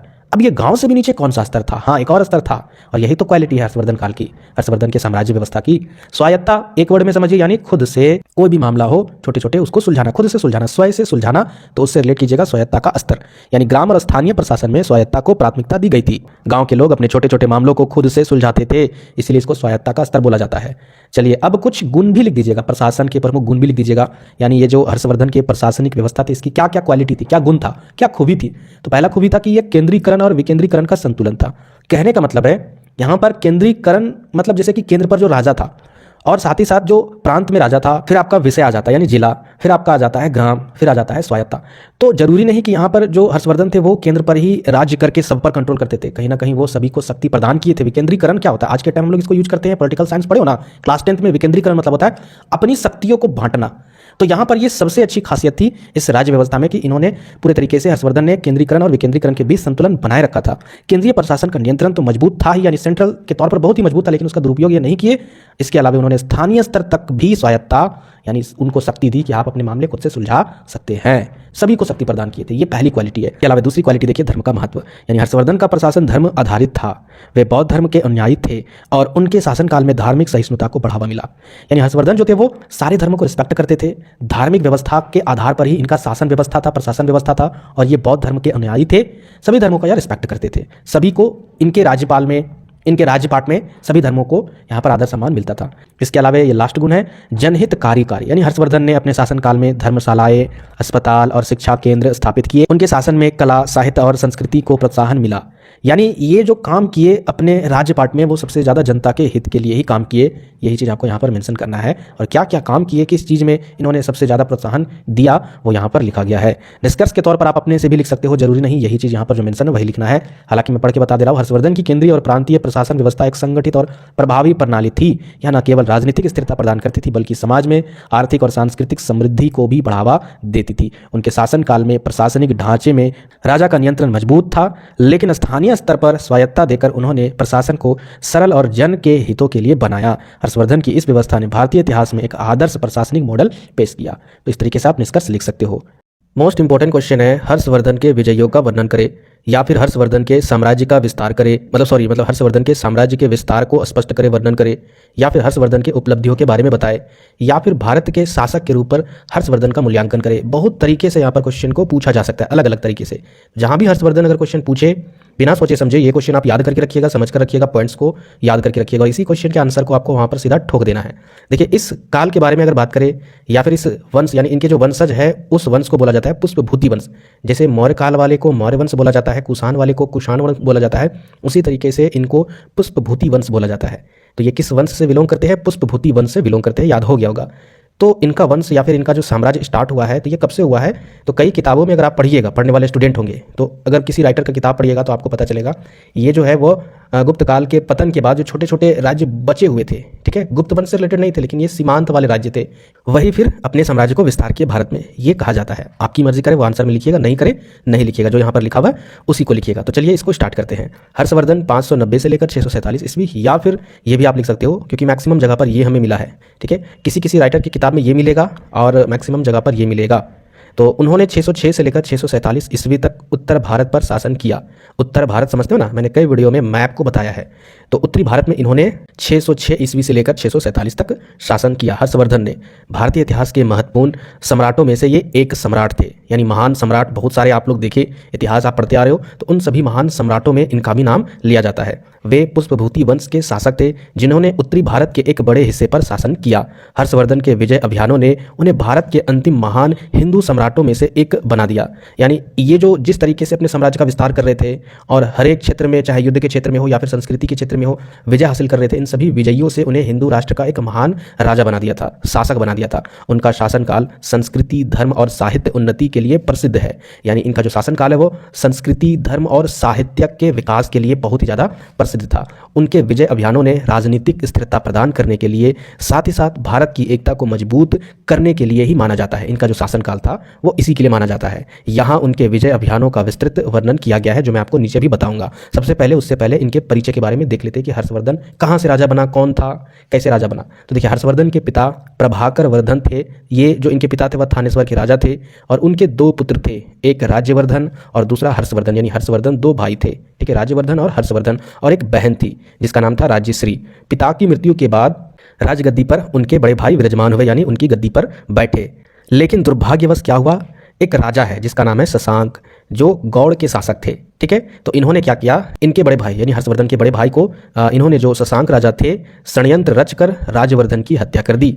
राज्यवर्धन कौन थे? हर्षवर्धन के बड़े भाई। और इस घटना के बाद राजगद्दी पर तो यही बैठा हुआ था, अब राज्य गद्दी पर कौन बैठेगा? तो हर्षवर्धन ने सिंहासन संभाला, वो भी बहुत ही कम उम्र में। अपने भाई की हत्या का प्रतिशोध लेने और अपने राज्य का विस्तार करने का निश्चय किया। अब ये राजगद्दी पर बैठा तो सबसे पहले इनके दिमाग में यही चीज़ था, अपने भाई का बदला लिया जाए राजा शशांक से। अब यहाँ से उनके विजय अभियान स्टार्ट होते हैं, यानी शुरू होते हैं। तो सबसे पहले इन्होंने क्या किया, बदला लिया शशांक से, शशांक के विरुद्ध युद्ध और कन्नौज पर अधिकार, यानी इनसे युद्ध किया और कन्नौज को अपने हाथ में ले लिया। तो हर्षवर्धन के विजय अभियानों की शुरुआत उनके भाई राज्यवर्धन की हत्या यानी उनसे बदला लेने से हुई। उन्होंने अपने पहले अभियान में शशांक के विरुद्ध युद्ध छेड़ा, यानी इनका जो पहला विजय अभियान था उसमें शशांक से युद्ध छेड़कर ही स्टार्ट किया। हालांकि शशांक को पूरी तरह से पराजित करना संभव नहीं हुआ और कोई ज़रूरी भी नहीं था, क्योंकि इन्होंने युद्ध से क्या कर लिया था, कन्नौज को अपने अधिकार में ले लिया था। कन्नौज न केवल राजनीतिक दृष्टि से बल्कि व्यापारिक और सांस्कृतिक दृष्टि से भी महत्वपूर्ण था। कन्नौज जो था वह व्यापार की दृष्टि से भी इंपॉर्टेंट था, और एक साम्राज्य के लिए अगर व्यापार का अगर जगह उनको मिल जाए तो बहुत ही उन्नति करेगा वो साम्राज्य, और इसलिए यह हर्षवर्धन के साम्राज्य का केंद्र बन गया। पहले अपने भाई के दुश्मनी को बदला लेने के लिए इनके साम्राज्य को क्या किया, हड़प लिया, और फिर इनके साम्राज्य को ही हर्षवर्धन के साम्राज्य का केंद्र बना डाला। नेक्स्ट हम लोग आगे बढ़ते हैं विजय अभियान में। तो दूसरे नंबर पर है मालवा पर विजय। तो शशांक के साथ संघर्ष के बाद हर्षवर्धन ने मालवा की ओर ध्यान केंद्रित किया। मालवा उस समय एक समृद्ध राज्य था। हर्ष ने, यानी हर्ष जहां पर लिखा रहेगा इसका मतलब आप समझिएगा हर्षवर्धन ने, तो हर्षवर्धन ने मालवा पर आक्रमण कर उसे अपने साम्राज्य में मिला लिया और मालवा पर भी आक्रमण करके इन्होंने अपने साम्राज्य में इसको मिला लिया। और इस विजय से उनके साम्राज्य की जो पश्चिमी सीमाएं थी, पश्चिमी समझते हो ना, इधर होता है आपका पूरा, इधर पश्चिमी सीमा था, तो पश्चिमी जो सीमाएं थी उसको उन्होंने सुरक्षित किया, अपने कब्जे में ले लिया। तो पश्चिमी इलाका भी सुरक्षित हो गया और उनकी शक्ति में भी वृद्धि हुई। अब आते तीसरे पॉइंट्स पर, तीसरे विजय अभियान पर, पश्चिमी भारत और गुजरात पर विजय। अब पश्चिमी सीमा को जब मजबूत किया तो थोड़ा सा और पश्चिमी सीमा यानी गुजरात की ओर चले गए और वहां से स्टार्ट किया अपने विजय के अभियान को। मालवा पर विजय के बाद हर्षवर्धन ने अपनी सेना को गुजरात की ओर अग्रसर किया, आगे बढ़ाया। उस समय गुजरात पर मैत्रक वंश का कोई राजा रहता था। हालांकि यह अभियान पूर्ण रूप से सफल नहीं हो रहा था, ठीक है, नहीं हो पाया, लेकिन इसने हर्ष की सैन्य शक्ति और साहस को उजागर किया। ये जो अभियान था उस समय उतना सफल नहीं रहा, लेकिन इससे हर्षवर्धन के सैनिक शक्ति के बारे में पता चला कि उनके सैनिक शक्ति में कितनी साहस है और उसको उन्होंने उजागर किया जिनके साथ यह युद्ध लड़ते थे। इसके साथ ही पश्चिमी भारत के कई छोटे छोटे राज्यों ने हर्षवर्धन की अधीन स्वीकार कर ली या फिर अधीनता स्वीकार कर ली। अधीनता का मतलब होता है खुद ब खुद झुक जाना, ठीक है, बिना युद्ध किए। आगे देखिए नेक्स्ट आपका फोर्थ नंबर, दक्षिण भारत पर असफल अभियान। देखिए ये भी विजय अभियान है, हालांकि यहाँ पर लिखा गया है असफल अभियान। क्यों लिखा गया है अभी आपको यहाँ पर पता चलेगा, इसलिए यहाँ पर मैंने हेडिंग दिया है असफल अभियान, इसको एडिट नहीं किया है। हालांकि यहाँ पर लिख सकता था मैं कि दक्षिण भारत का अभियान, तो चल जाता काम। देखिए हर्षवर्धन ने जब उत्तरी भारत में साम्राज्य का विस्तार किया, फिर इधर पश्चिमी भारत में भी गुजरात की ओर गए, अब ये सीधा दक्षिणी भारत में जाना चाह रहे थे। तो हर्षवर्धन ने दक्षिण भारत पर विजय प्राप्त करने का भी प्रयास किया। इसके लिए उन्होंने नर्मदा नदी को पार कर चालुक्य वंश के राजा पुलकेशिन द्वितीय पर आक्रमण किया। नर्मदा नदी को पार करके, यानी जो दक्षिण एरिया वाला जो इलाका है, ठीक है, वहां पर नर्मदा नदी को पार करके जो चालुक्य वंश के राजा थे वह पुलकेशिन द्वितीय थे, उन पर आक्रमण किया। लेकिन यह अभियान असफल रहा, वहां पर उनको सफलता नहीं मिली। पुलकेशिन द्वितीय ने हर्षवर्धन को हरा दिया। हालांकि इससे इनको कोई नुकसान नहीं हुआ। ये मानते थे कि हमारा जो मेन राज्य है वो कहाँ पर है, उत्तरी भारत में है। दक्षिण भारत में हालांकि हम अपने अभियान को आगे बढ़ाना चाह रहे हैं, वो प्रयास था, जिस कारण से अगर हार भी गए हैं तो कोई दिक्कत नहीं है, ये इनका मानना था। तो वही चीज़ यहाँ पर लिखा है कि लेकिन यह अभियान असफल रहा। पुलकेशिन द्वितीय ने हर्षवर्धन को पराजित किया और नर्मदा नदी को दोनों साम्राज्यों की सीमा घोषित किया गया। और यहाँ पर क्या किया गया, दोनों के द्वारा कहीं ना कहीं कुछ बातचीत हुई होगी, संधि हुई होगी, और इस संधि के आधार पर क्या बताया गया कि जो नर्मदा नदी है, नर्मदा नदी मान के चलिए इस तरीके से है, तो इधर जो उत्तरी भारत वाला इलाका है वह चला जाएगा हर्षवर्धन के राज्य में और इधर वाला हो जाएगा वो दक्षिणी भारत वाला जो राज्य है वह पुलकेशिन द्वितीय के साम्राज्य में। तो इस तरीके से ये नर्मदा नदी बॉर्डर बन गया, सीमा बन गई। इस पराजय से हर्ष की प्रतिष्ठा पर कोई विशेष प्रभाव नहीं पड़ा कि उनका इज्जत खराब हो गया, कोई भी प्रभाव नहीं पड़ा, क्योंकि उनका मुख्य साम्राज्य उत्तर भारत में ही था। चलिए इसीलिए यहाँ पर लिखा गया है असफल अभियान। चलिए अब हम लोग यहाँ पर देख लेते हैं साम्राज्य का विस्तार। जैसे मैप में अगर आप देखिएगा तो मैप में आपको पता चलेगा कि हर्षवर्धन के साम्राज्य का विस्तार कहाँ कहाँ था, किस तरीके से था। तो यहाँ पर वही चीज़ लिखा गया है, हर्षवर्धन का साम्राज्य गंगा के मैदानी इलाकों से लेकर पंजाब, राजस्थान, उत्तर प्रदेश, बिहार और उड़ीसा तक फैला हुआ था। उन्होंने अपने साम्राज्य में राजनीतिक स्थिरता और प्रशासनिक कुशलता स्थापित की। उनके विजय अभियानों ने उत्तरी भारत के विभिन्न क्षेत्रों को एकता के सूत्र में बांधने में सहायता की। तो इसमें कुछ समझाने वाली बात नहीं है, यहाँ पर यही चीज़ लिखा गया है कि इनका साम्राज्य किस किस इलाकों में था, कहाँ तक फैला हुआ था, और इन्होंने अपनी राजनीतिक व्यवस्था को फिक्स किया था। और साथ ही साथ इनकी जो प्रशासनिक व्यवस्था थी यानी राज्य व्यवस्था, उसमें जो भी मंत्रीगण थे वो बहुत ही कुशल थे और उनके विजय अभियानों ने उत्तर भारत के विभिन्न क्षेत्रों को एकता के सूत्र में बांधे रखी थी। अब आगे देखते हैं सैन्य संगठन और रणनीति। इनकी सैनिक व्यवस्था कैसी थी, उनकी रणनीति, क्योंकि एक राजा को जरूरी नहीं कि युद्ध के आधार पर ही, ताकत के बल पर ही किसी दूसरे राज्य को जीता जाता है, रणनीति भी अपनाई जाती है दिमाग से। तो हर्षवर्धन के विजय अभियानों की सफलता का मुख्य कारण उनकी सुदृढ़ सैन्य व्यवस्था यानी सैनिक शक्ति और कुशल रणनीति भी थी। उनकी सेना में हाथियों, घोड़ों और पैदल सैनिकों की बड़ी संख्या थी। इनकी सेना में हाथी पर भी सवार सेना थे और साथ ही साथ घोड़े पर भी सवार सेना थे। इसके अलावा पैदल मार्च या फिर चलने वाले सैनिक भी थे। उन्होंने दुश्मनों को पराजित करने के लिए युद्ध कौशल और राजनीतिक चालों का भी कुशलतापूर्वक उपयोग किया।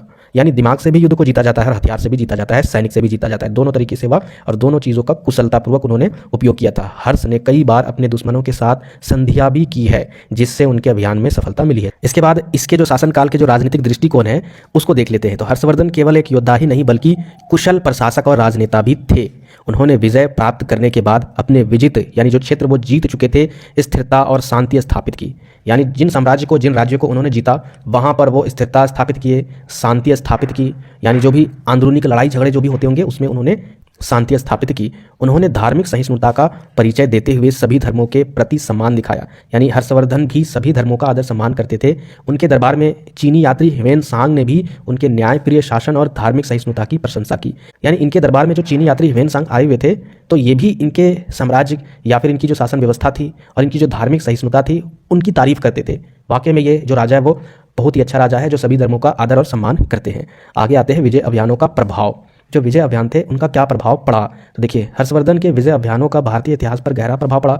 उनके अभियानों ने उत्तरी भारत में राजनीतिक स्थिरता स्थापित की। इसके अलावा उनकी विजय से भारतीय संस्कृति, धर्म और साहित्य को बढ़ावा मिला। हर्षवर्धन स्वयं एक साहित्य प्रेमी थे और उन्होंने नागानंद, रत्नावली और प्रियदर्शिका जैसे नाटकों की रचना की। हर्षवर्धन ने उनके शासनकाल में भारतीय सभ्यता और संस्कृति अपने उत्कर्ष पर पहुंची। यानी यहाँ पर इस पॉइंट में आपको यही चीज़ लिखना है, ये जो हर्षवर्धन थे इनके विजय का क्या क्या प्रभाव पड़ा था, इनके साम्राज्यवाद से क्या क्या प्रभाव पड़ा था भारत में, तो आप यही चीज़ लिखिएगा कि इनके विजय से राजनीतिक स्थिरता कायम हुई थी, शांति व्यवस्था चारों तरफ लागू हुआ था। इसके अलावा संस्कृति, धर्म और साहित्य को बढ़ावा मिला बहुत ही अच्छे तरीके से। यहाँ तक कि हर्षवर्धन खुद ही साहित्यक प्रेमी थे और इन्होंने कई नाटकों की रचना की जो यहाँ पर लिखी गई है, ठीक है। और उनके शासनकाल में भारतीय सभ्यता और संस्कृति अपने उत्कर्ष पर पहुंची थी, यानी इनका विकास हुआ था। ओवरऑल अगर देखा जाए, हम लोग गुप्त काल से पढ़ रहे हैं संस्कृति और साहित्य और धार्मिक व्यवस्था में विकास। तो अगर गुप्त काल से अगर आपको अगर ये पॉइंट्स भूल जाते हो राजाओं के बारे में, ठीक है, तो सभी में एक ही जैसा लिखिएगा तो कोई दिक्कत नहीं होगा, क्योंकि सभी में एक ही जैसा चीज़ ही मेंशन है। किसी भी इतिहास को आप उठा लीजिएगा। अब निष्कर्ष के तौर पर देखते हैं क्या लिखना है, यानी आपका सुझाव। तो हर्षवर्धन का विजय अभियान भारतीय इतिहास का एक गौरवशाली अध्याय है। उनकी सैन्य कुशलता, राजनीतिक बुद्धिमत्ता और प्रशासनिक कौशल ने उन्हें एक महान शासक के रूप में प्रतिष्ठित किया। यद्यपि उनका साम्राज्य दक्षिण भारत तक नहीं फैल सका, लेकिन उत्तरी भारत में उनकी विजय ने उन्हें उत्तर भारत का सम्राट बना दिया। उनके विजय अभियानों ने न केवल उनके समय में बल्कि आने वाले समय में भी भारत की राजनीतिक और सांस्कृतिक दिशा को प्रभावित किया है। तो चलिए सीधा इसके आंसर को समझते हैं। क्वेश्चन क्या है आपका, पल्लव युग में कला और संस्कृति के विकास का विवरण दीजिए या सांस्कृतिक उपलब्धियों के बारे में बताइए। किसी तरीके से क्वेश्चन पूछेगा, हो बहु यही आंसर लिखिएगा। तो पल्लव युग में कला और संस्कृति का विकास, हेडलाइन देना है और उत्तर लिखना है। पल्लव युग 4वीं से 9वीं शताब्दी ईस्वी दक्षिण भारत के इतिहास का एक महत्वपूर्ण काल है। यह काल कला, वास्तुकला, मूर्तिकला और संस्कृति के क्षेत्रों में बहुत विकास और योगदान के लिए जाना जाता है। अभी हमने ये चीज़ जो पढ़ा, ये सारी बातें पहले हमने डिस्कस किया है या फिर नहीं किया है, मिलता जुलता आपको सारे वर्ड मिलेंगे। यानी और दूसरे साम्राज्य में भी हमने देखा कि वहाँ भी कला, वास्तुकला, मूर्तिकला और संस्कृति के क्षेत्र में बहुत ज़्यादा विकास किया है। तो आपको टेंशन लेना नहीं है, आसानी से आंसर आ जाएगा। पल्लव राजवंश ने तमिलनाडु और आंध्र प्रदेश के कुछ हिस्सों पर शासन किया और उनकी राजधानी कांचीपुरम थी। यानी अपनी राजधानी को उन्होंने दक्षिण एरिया में कांचीपुरम बनाया था। ये कहाँ था? तमिलनाडु में था, जिसे दक्षिण का काशी भी कहा जाता है। पल्लवों के शासनकाल में धर्म, कला और संस्कृति का भरपूर विकास हुआ। तो ये तो हो गया आपका इसके संस्कृति और कला के विकास का परिचय। अब एक एक पॉइंट्स के अनुसार देखते हैं कि किस तरीके से विकास हुआ संस्कृति में। पहले धर्म और संस्कृति को देखते हैं। पल्लव युग में धर्म का महत्व बहुत ही अधिक था। इस युग में हिंदू धर्म और जैन धर्म का बहुत प्रसार हुआ। शैव और वैष्णव संप्रदायों का भी विकास हुआ और पल्लव शासकों ने धर्म को संरक्षण दिया। यानी इस काल में या फिर इस युग में धर्म का बहुत ज़्यादा महत्व था। इस युग में हिंदू धर्म या फिर जैन धर्म, इसका पूरे तरीके से प्रसार हुआ। साथ ही शैव और वैष्णव संप्रदाय का भी विकास हुआ। विशेष रूप से शिव और विष्णु की आराधना, यानी इसकी पूजा की जाती थी और इसकी आराधना से जुड़ी स्थापित कला, यानी जो चीज़ें बनाई गई थी इस शिव धर्म और विष्णु धर्म से रिलेटेड, या फिर इसके अलावा मूर्ति कला जो बनी हुई थी इस धर्म से रिलेटेड, उसका बहुत ज़्यादा विकास हुआ। इस युग में भक्ति आंदोलन की शुरुआत हुई, जिसमें नैनार, जो शैव भक्त थे उसे नैनार बोला जाता था, और अलवार यानी जो वैष्णव भक्त थे उसे अलवार बोला जाता था, संतों ने प्रमुख भूमिका निभाई। उन्होंने भक्ति की भाषा तमिल में लिखी, उसकी रचना की, जो जनता तक धर्म और आध्यात्मिकता को पहुंचाने का एक माध्यम बनी। भाई तमिल में थे तो अपने भक्ति को जनता तक पहुंचाने के लिए तमिल भाषा में ही वो रचना करेंगे ना। जिस क्षेत्र में जैसी भाषा चलेगी वहाँ की वही भाषा में वो अगर अपने भक्ति के बारे में रचना करेंगे, लिखेंगे, तब ना उनके बारे में, उनके भक्ति के बारे में जानकारी मिलेगी और इस तरह से वहाँ पर धर्म का विकास हुआ। चलिए आगे देख लेते हैं वास्तुकला का विकास। पल्लव युग वास्तुकला के क्षेत्र में भी क्रांतिकारी युग था, मतलब इसमें भी बहुत ज़्यादा विकास हुआ था। इस काल की वास्तुकला को मुख्य रूप से 3 चरणों में विभाजित किया जा सकता है, 3 भागों में विभाजित किया जा सकता है। शासनकाल के अनुसार किनके किनके शासनकाल में किस तरीके से वास्तुकला का विकास हुआ। तो पहला है आपका पहला भाग महेंद्र शैली।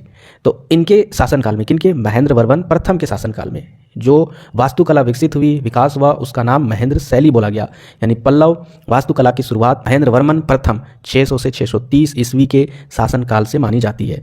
इस समय की स्थापित शैली को गुफा वास्तुकला के रूप में भी जाना जाता है। पत्थरों को काटकर गुफाओं का निर्माण किया गया।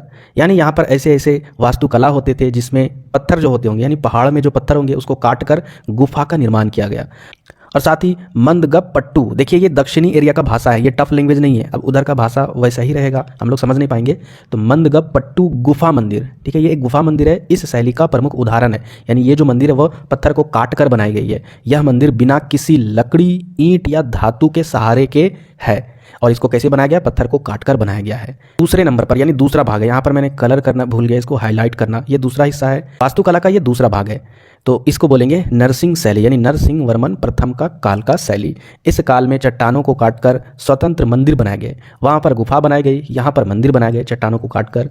महाबलीपुरम में स्थित पंचरथ इस शैली का उत्कृष्ट उदाहरण है। यानी महाबलीपुरम में जो पंचरथ मंदिर है वह इसी का उदाहरण है, यानी पत्थर को काटकर ही बनाया गया है। पंचरथ पांडवों के नाम पर बनाए गए 5 अलग अलग रथ के आकार है। तो ये क्या है? ये पांडवों के नाम पर बनाए गए 5 अलग अलग रथ के आकार है जो बनाए गए हैं, और ये मंदिर है। इनमें द्रविड़ शैली के प्रारंभिक तत्व भी दिखाई देते हैं। महिषासुर मर्दिनी गुफा मंदिर, देखिए नाम आपको अटपटा लगेगा क्योंकि मैं बार बार बोल रहा हूँ, वो तमिल वाला यूज करना पड़ेगा भाषा, तो ये भाषा आप देख लीजिएगा। तो ये जो गुफा मंदिर है और शोर मंदिर, ये भी इस काल के बहुत ही ज़्यादा प्रसिद्ध या फेमस बोल सकते हो, विख्यात बोल सकते हो, स्मारक है इसी काल के। किस काल के? नरसिंह वर्मन प्रथम के काल के। आगे देखिए तीसरा आपका राजसिंह शैली, यानी राज सिंह वर्मन का काल। अब इस काल में क्या हुआ? तो इस काल में द्रविड़ शैली के मंदिर बने, जैसे कि कांचीपुरम में कैलाशनाथ मंदिर इस शैली का उदाहरण है। इस मंदिर की नक्काशी समझते हो ना, जो मूर्ति बनाते हैं मूर्तिकार, तो वो उसके रूप को, रंग को देते हैं।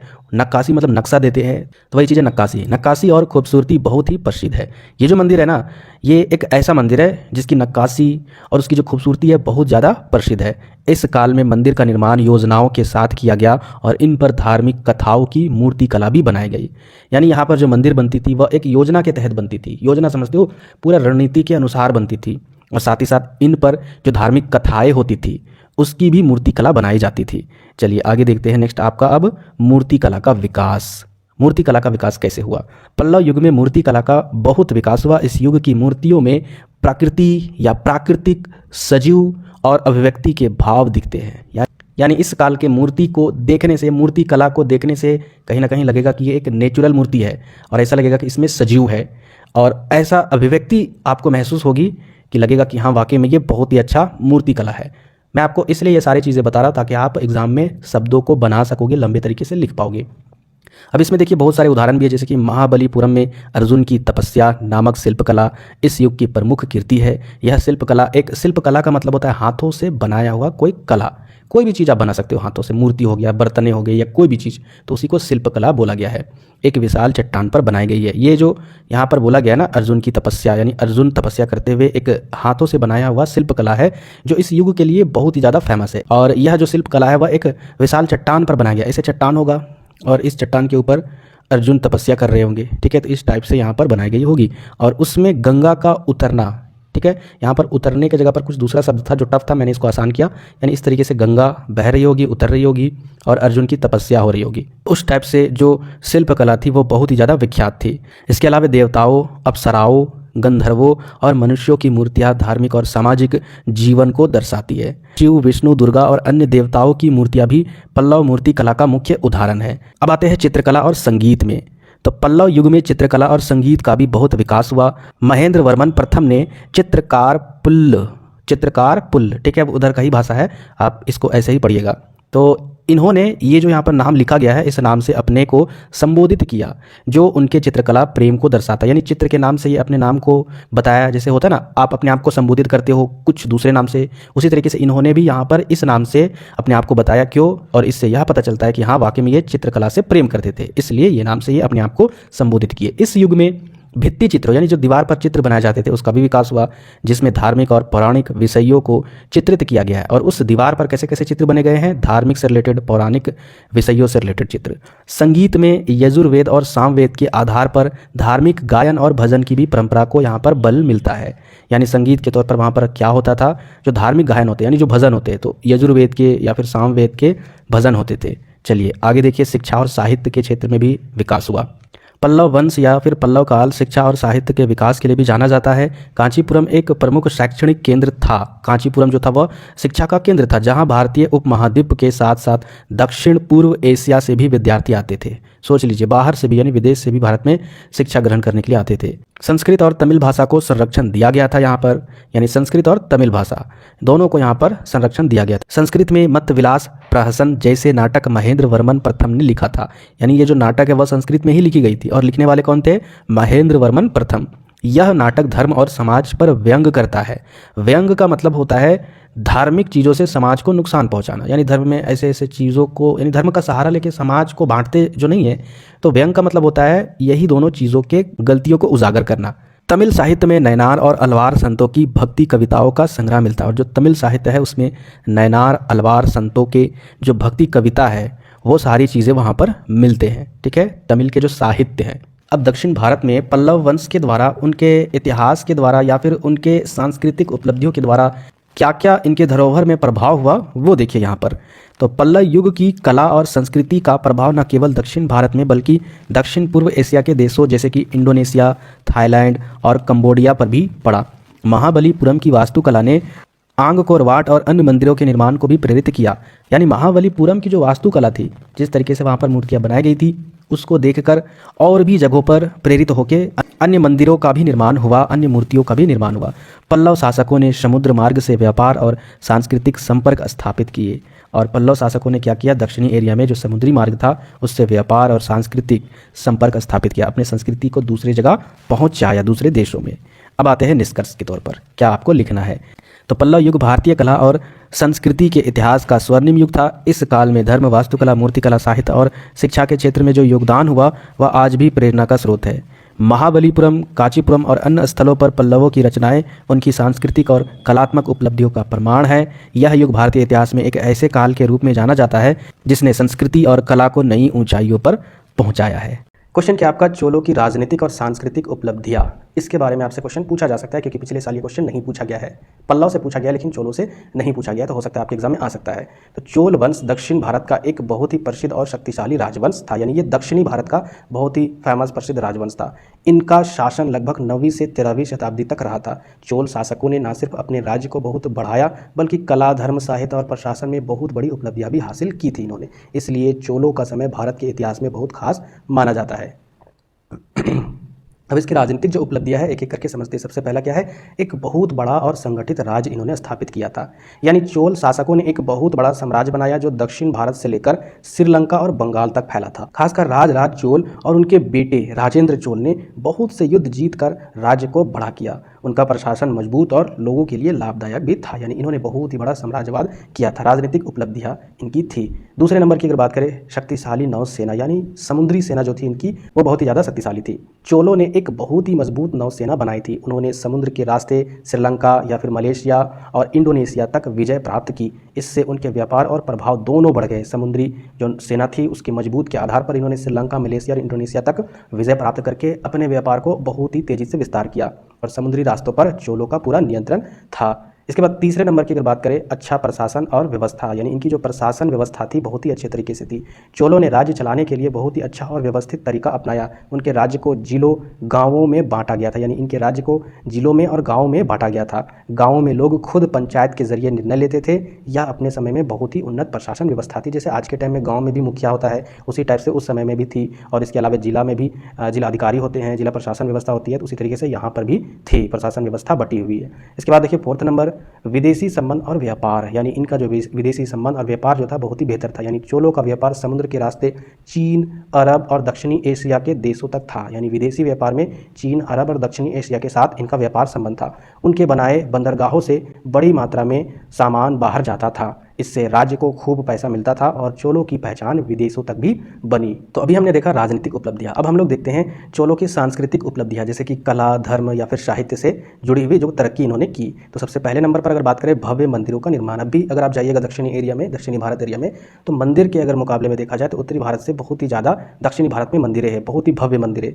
तो इसका रीज़न है यहीं से शुरुआत हुई थी, यानी चोल वंश ने बहुत ही भव्य और सुंदर मंदिर बनवाए। सबसे प्रसिद्ध मंदिर है बृहदेश्वर मंदिर तंजावुर, जिसे राजराज चोल ने बनवाया था। इसके बाद यह मंदिर पत्थर से बना है, यानी ये जो मंदिर है वह पत्थर से बना है, उसकी वास्तुकला बहुत ही अद्भुत है। चोल मंदिर सिर्फ पूजा की जगह नहीं थे बल्कि कला और संस्कृति के केंद्र भी थे, यानी यहाँ पर बहुत ही भव्य मंदिर का निर्माण भी हुआ। इसके बाद अगर बात करें सांस्कृतिक उपलब्धियां में द्रविड़ वास्तुकला का विकास, यानी चोलों ने द्रविड़ शैली की मंदिर वास्तुकला को बहुत ही ऊंचाई दी। द्रविड़ जो कला थी जिसमें मंदिर बनाई जाती थी, इस वास्तुकला को बहुत ही ज़्यादा इन्होंने ऊंचाइयों में पहुँचाया। इनके मंदिरों में ऊंचे गोपुरम, जो मंदिर का मुख्य द्वार होता है उसी को गोपुरम बोला जाता है, ये क्लास 12 में आपने पढ़ा होगा। तो उन मंदिरों में ऊंचे गोपुरम, सुंदर नक्काशी और पत्थर की मूर्तियां होती थी। यह कला आज भी दक्षिण भारत की पहचान है। नेक्स्ट अगर सांस्कृतिक उपलब्धियों की बात करें, मूर्ति कला में निपुणता, यानी चोलों के समय कांसे की मूर्तियां बहुत ही सुंदर और बहुत ही खूबसूरत तरीके से बनती थी। जैसे कि नटराज की मूर्ति आपने देखी होगी, जो नाचते हुए शिव जी की मूर्ति है, इसकी कांस्य की मूर्ति इस कला का सबसे बेहतरीन मिसाल है, और वह जो नटराज की मूर्ति है वह इसी कला की ही खासियत है। ठीक है, इन मूर्तियों में भाव, भक्ति और सुंदरता तीनों चीज़ें दिखाई देती है। फोर्थ नंबर की अगर बात करें साहित्य और भाषा का विकास, यानी इस समय साहित्य और भाषा का भी विकास हुआ था। चोल शासकों ने तमिल भाषा और साहित्य को बहुत आगे बढ़ाया था। मंदिरों में गीत, श्लोक और कहानियाँ लिखी जाती थी। संतों और कवियों ने भक्ति गीतों के जरिए लोगों को धर्म से भी जोड़ा। इस समय का साहित्य भावनात्मक और आध्यात्मिक तरीके से था, यानी इस समय जो भी साहित्य का निर्माण होता था वह उसमें भाव प्रकट होते थे और एक आध्यात्मिक तरीके से था। इसके बाद फिफ्थ नंबर की अगर बात करें धर्म और भक्ति आंदोलन, चोलों ने खासकर शैव धर्म यानी भगवान शिव की पूजा को इन्होंने बढ़ावा दिया। साथ ही वैष्णव धर्म और बौद्ध धर्म को भी सहन किया गया, यानी इन्होंने क्या किया, शैव धर्म के अलावा इन्होंने वैष्णव धर्म को भी आगे बढ़ाया। इसके अलावा बौद्ध धर्म को भी इन्होंने सहन किया। कहने का मतलब है उतना तो इन्हें नहीं आगे बढ़ाया, लेकिन इनको भी कुछ हद तक आगे बढ़ाया। भक्ति आंदोलन के संतों ने लोगों को जात पात के ऊपर उठकर भगवान से जुड़ने की बात सिखाई, और इन्होंने भक्ति आंदोलन के जरिए जो भी भक्ति आंदोलन के संत थे उनके द्वारा जात पात से ऊपर उठकर सीधा भगवान की आराधना करने के लिए इन्होंने सिखाया। इससे समाज में भक्ति और मेल जोल बढ़ा। छठवें नंबर की अगर बात करें, नेक्स्ट आपका क्या है, नृत्य, संगीत और त्योहारों का बढ़ावा। कहने का मतलब है मंदिर सिर्फ पूजा के लिए नहीं थे, वहाँ नृत्य, संगीत और नाट्य कला भी होती थी। यानी इस समय नाच गाना, संगीत और त्योहारों को भी बढ़ावा मिला। राजाओं ने कलाकारों को सम्मान दिया और त्योहारों का भी आयोजन किया। इससे कला और संस्कृति को भी लोगों तक पहुँचाने का मौका मिला। इसके बाद 7 नंबर की अगर बात करें, शिक्षा और धर्मशालाओं की व्यवस्था, यानी इस समय क्या था, शिक्षा की भी व्यवस्था थी और धर्मशालाओं की व्यवस्था थी। यानी चोल शासकों ने मंदिरों के साथ साथ विद्यालय और धर्मशालाएं भी बनाई। यहाँ बच्चों को पढ़ाई जाती थी और यात्रियों को ठहरने की सुविधा मिलती थी धर्मशाला जो बनाई जाती थी उसमें। इससे समाज में ज्ञान और सेवा दोनों का विकास हुआ। तो इस तरीके से चोलों का हमने देखा राजनीतिक और सांस्कृतिक विकास यानी उपलब्धियां। निष्कर्ष के तौर पर आपको क्या लिखना है कि चोलों का समय दक्षिण भारत के इतिहास का बहुत गौरवशाली काल था। उन्होंने न केवल युद्ध जीतकर एक बड़ा राज्य बनाया, बल्कि कला, मंदिर, साहित्य और धर्म को भी खूब बढ़ावा दिया। उनके बनाए मंदिर, मूर्तियाँ और सांस्कृतिक कार्य आज भी हमें उनके स्वर्णिम युग की याद दिलाते हैं। तो यहाँ तक जो भी स्टूडेंट इस वीडियो को देखे होंगे तो कम से कम वीडियो को लाइक करना सबसे इंपॉर्टेंट है। सब्सक्राइब नहीं करते हो, सब्सक्राइब कर दीजिएगा और शेयर सबसे इंपॉर्टेंट है।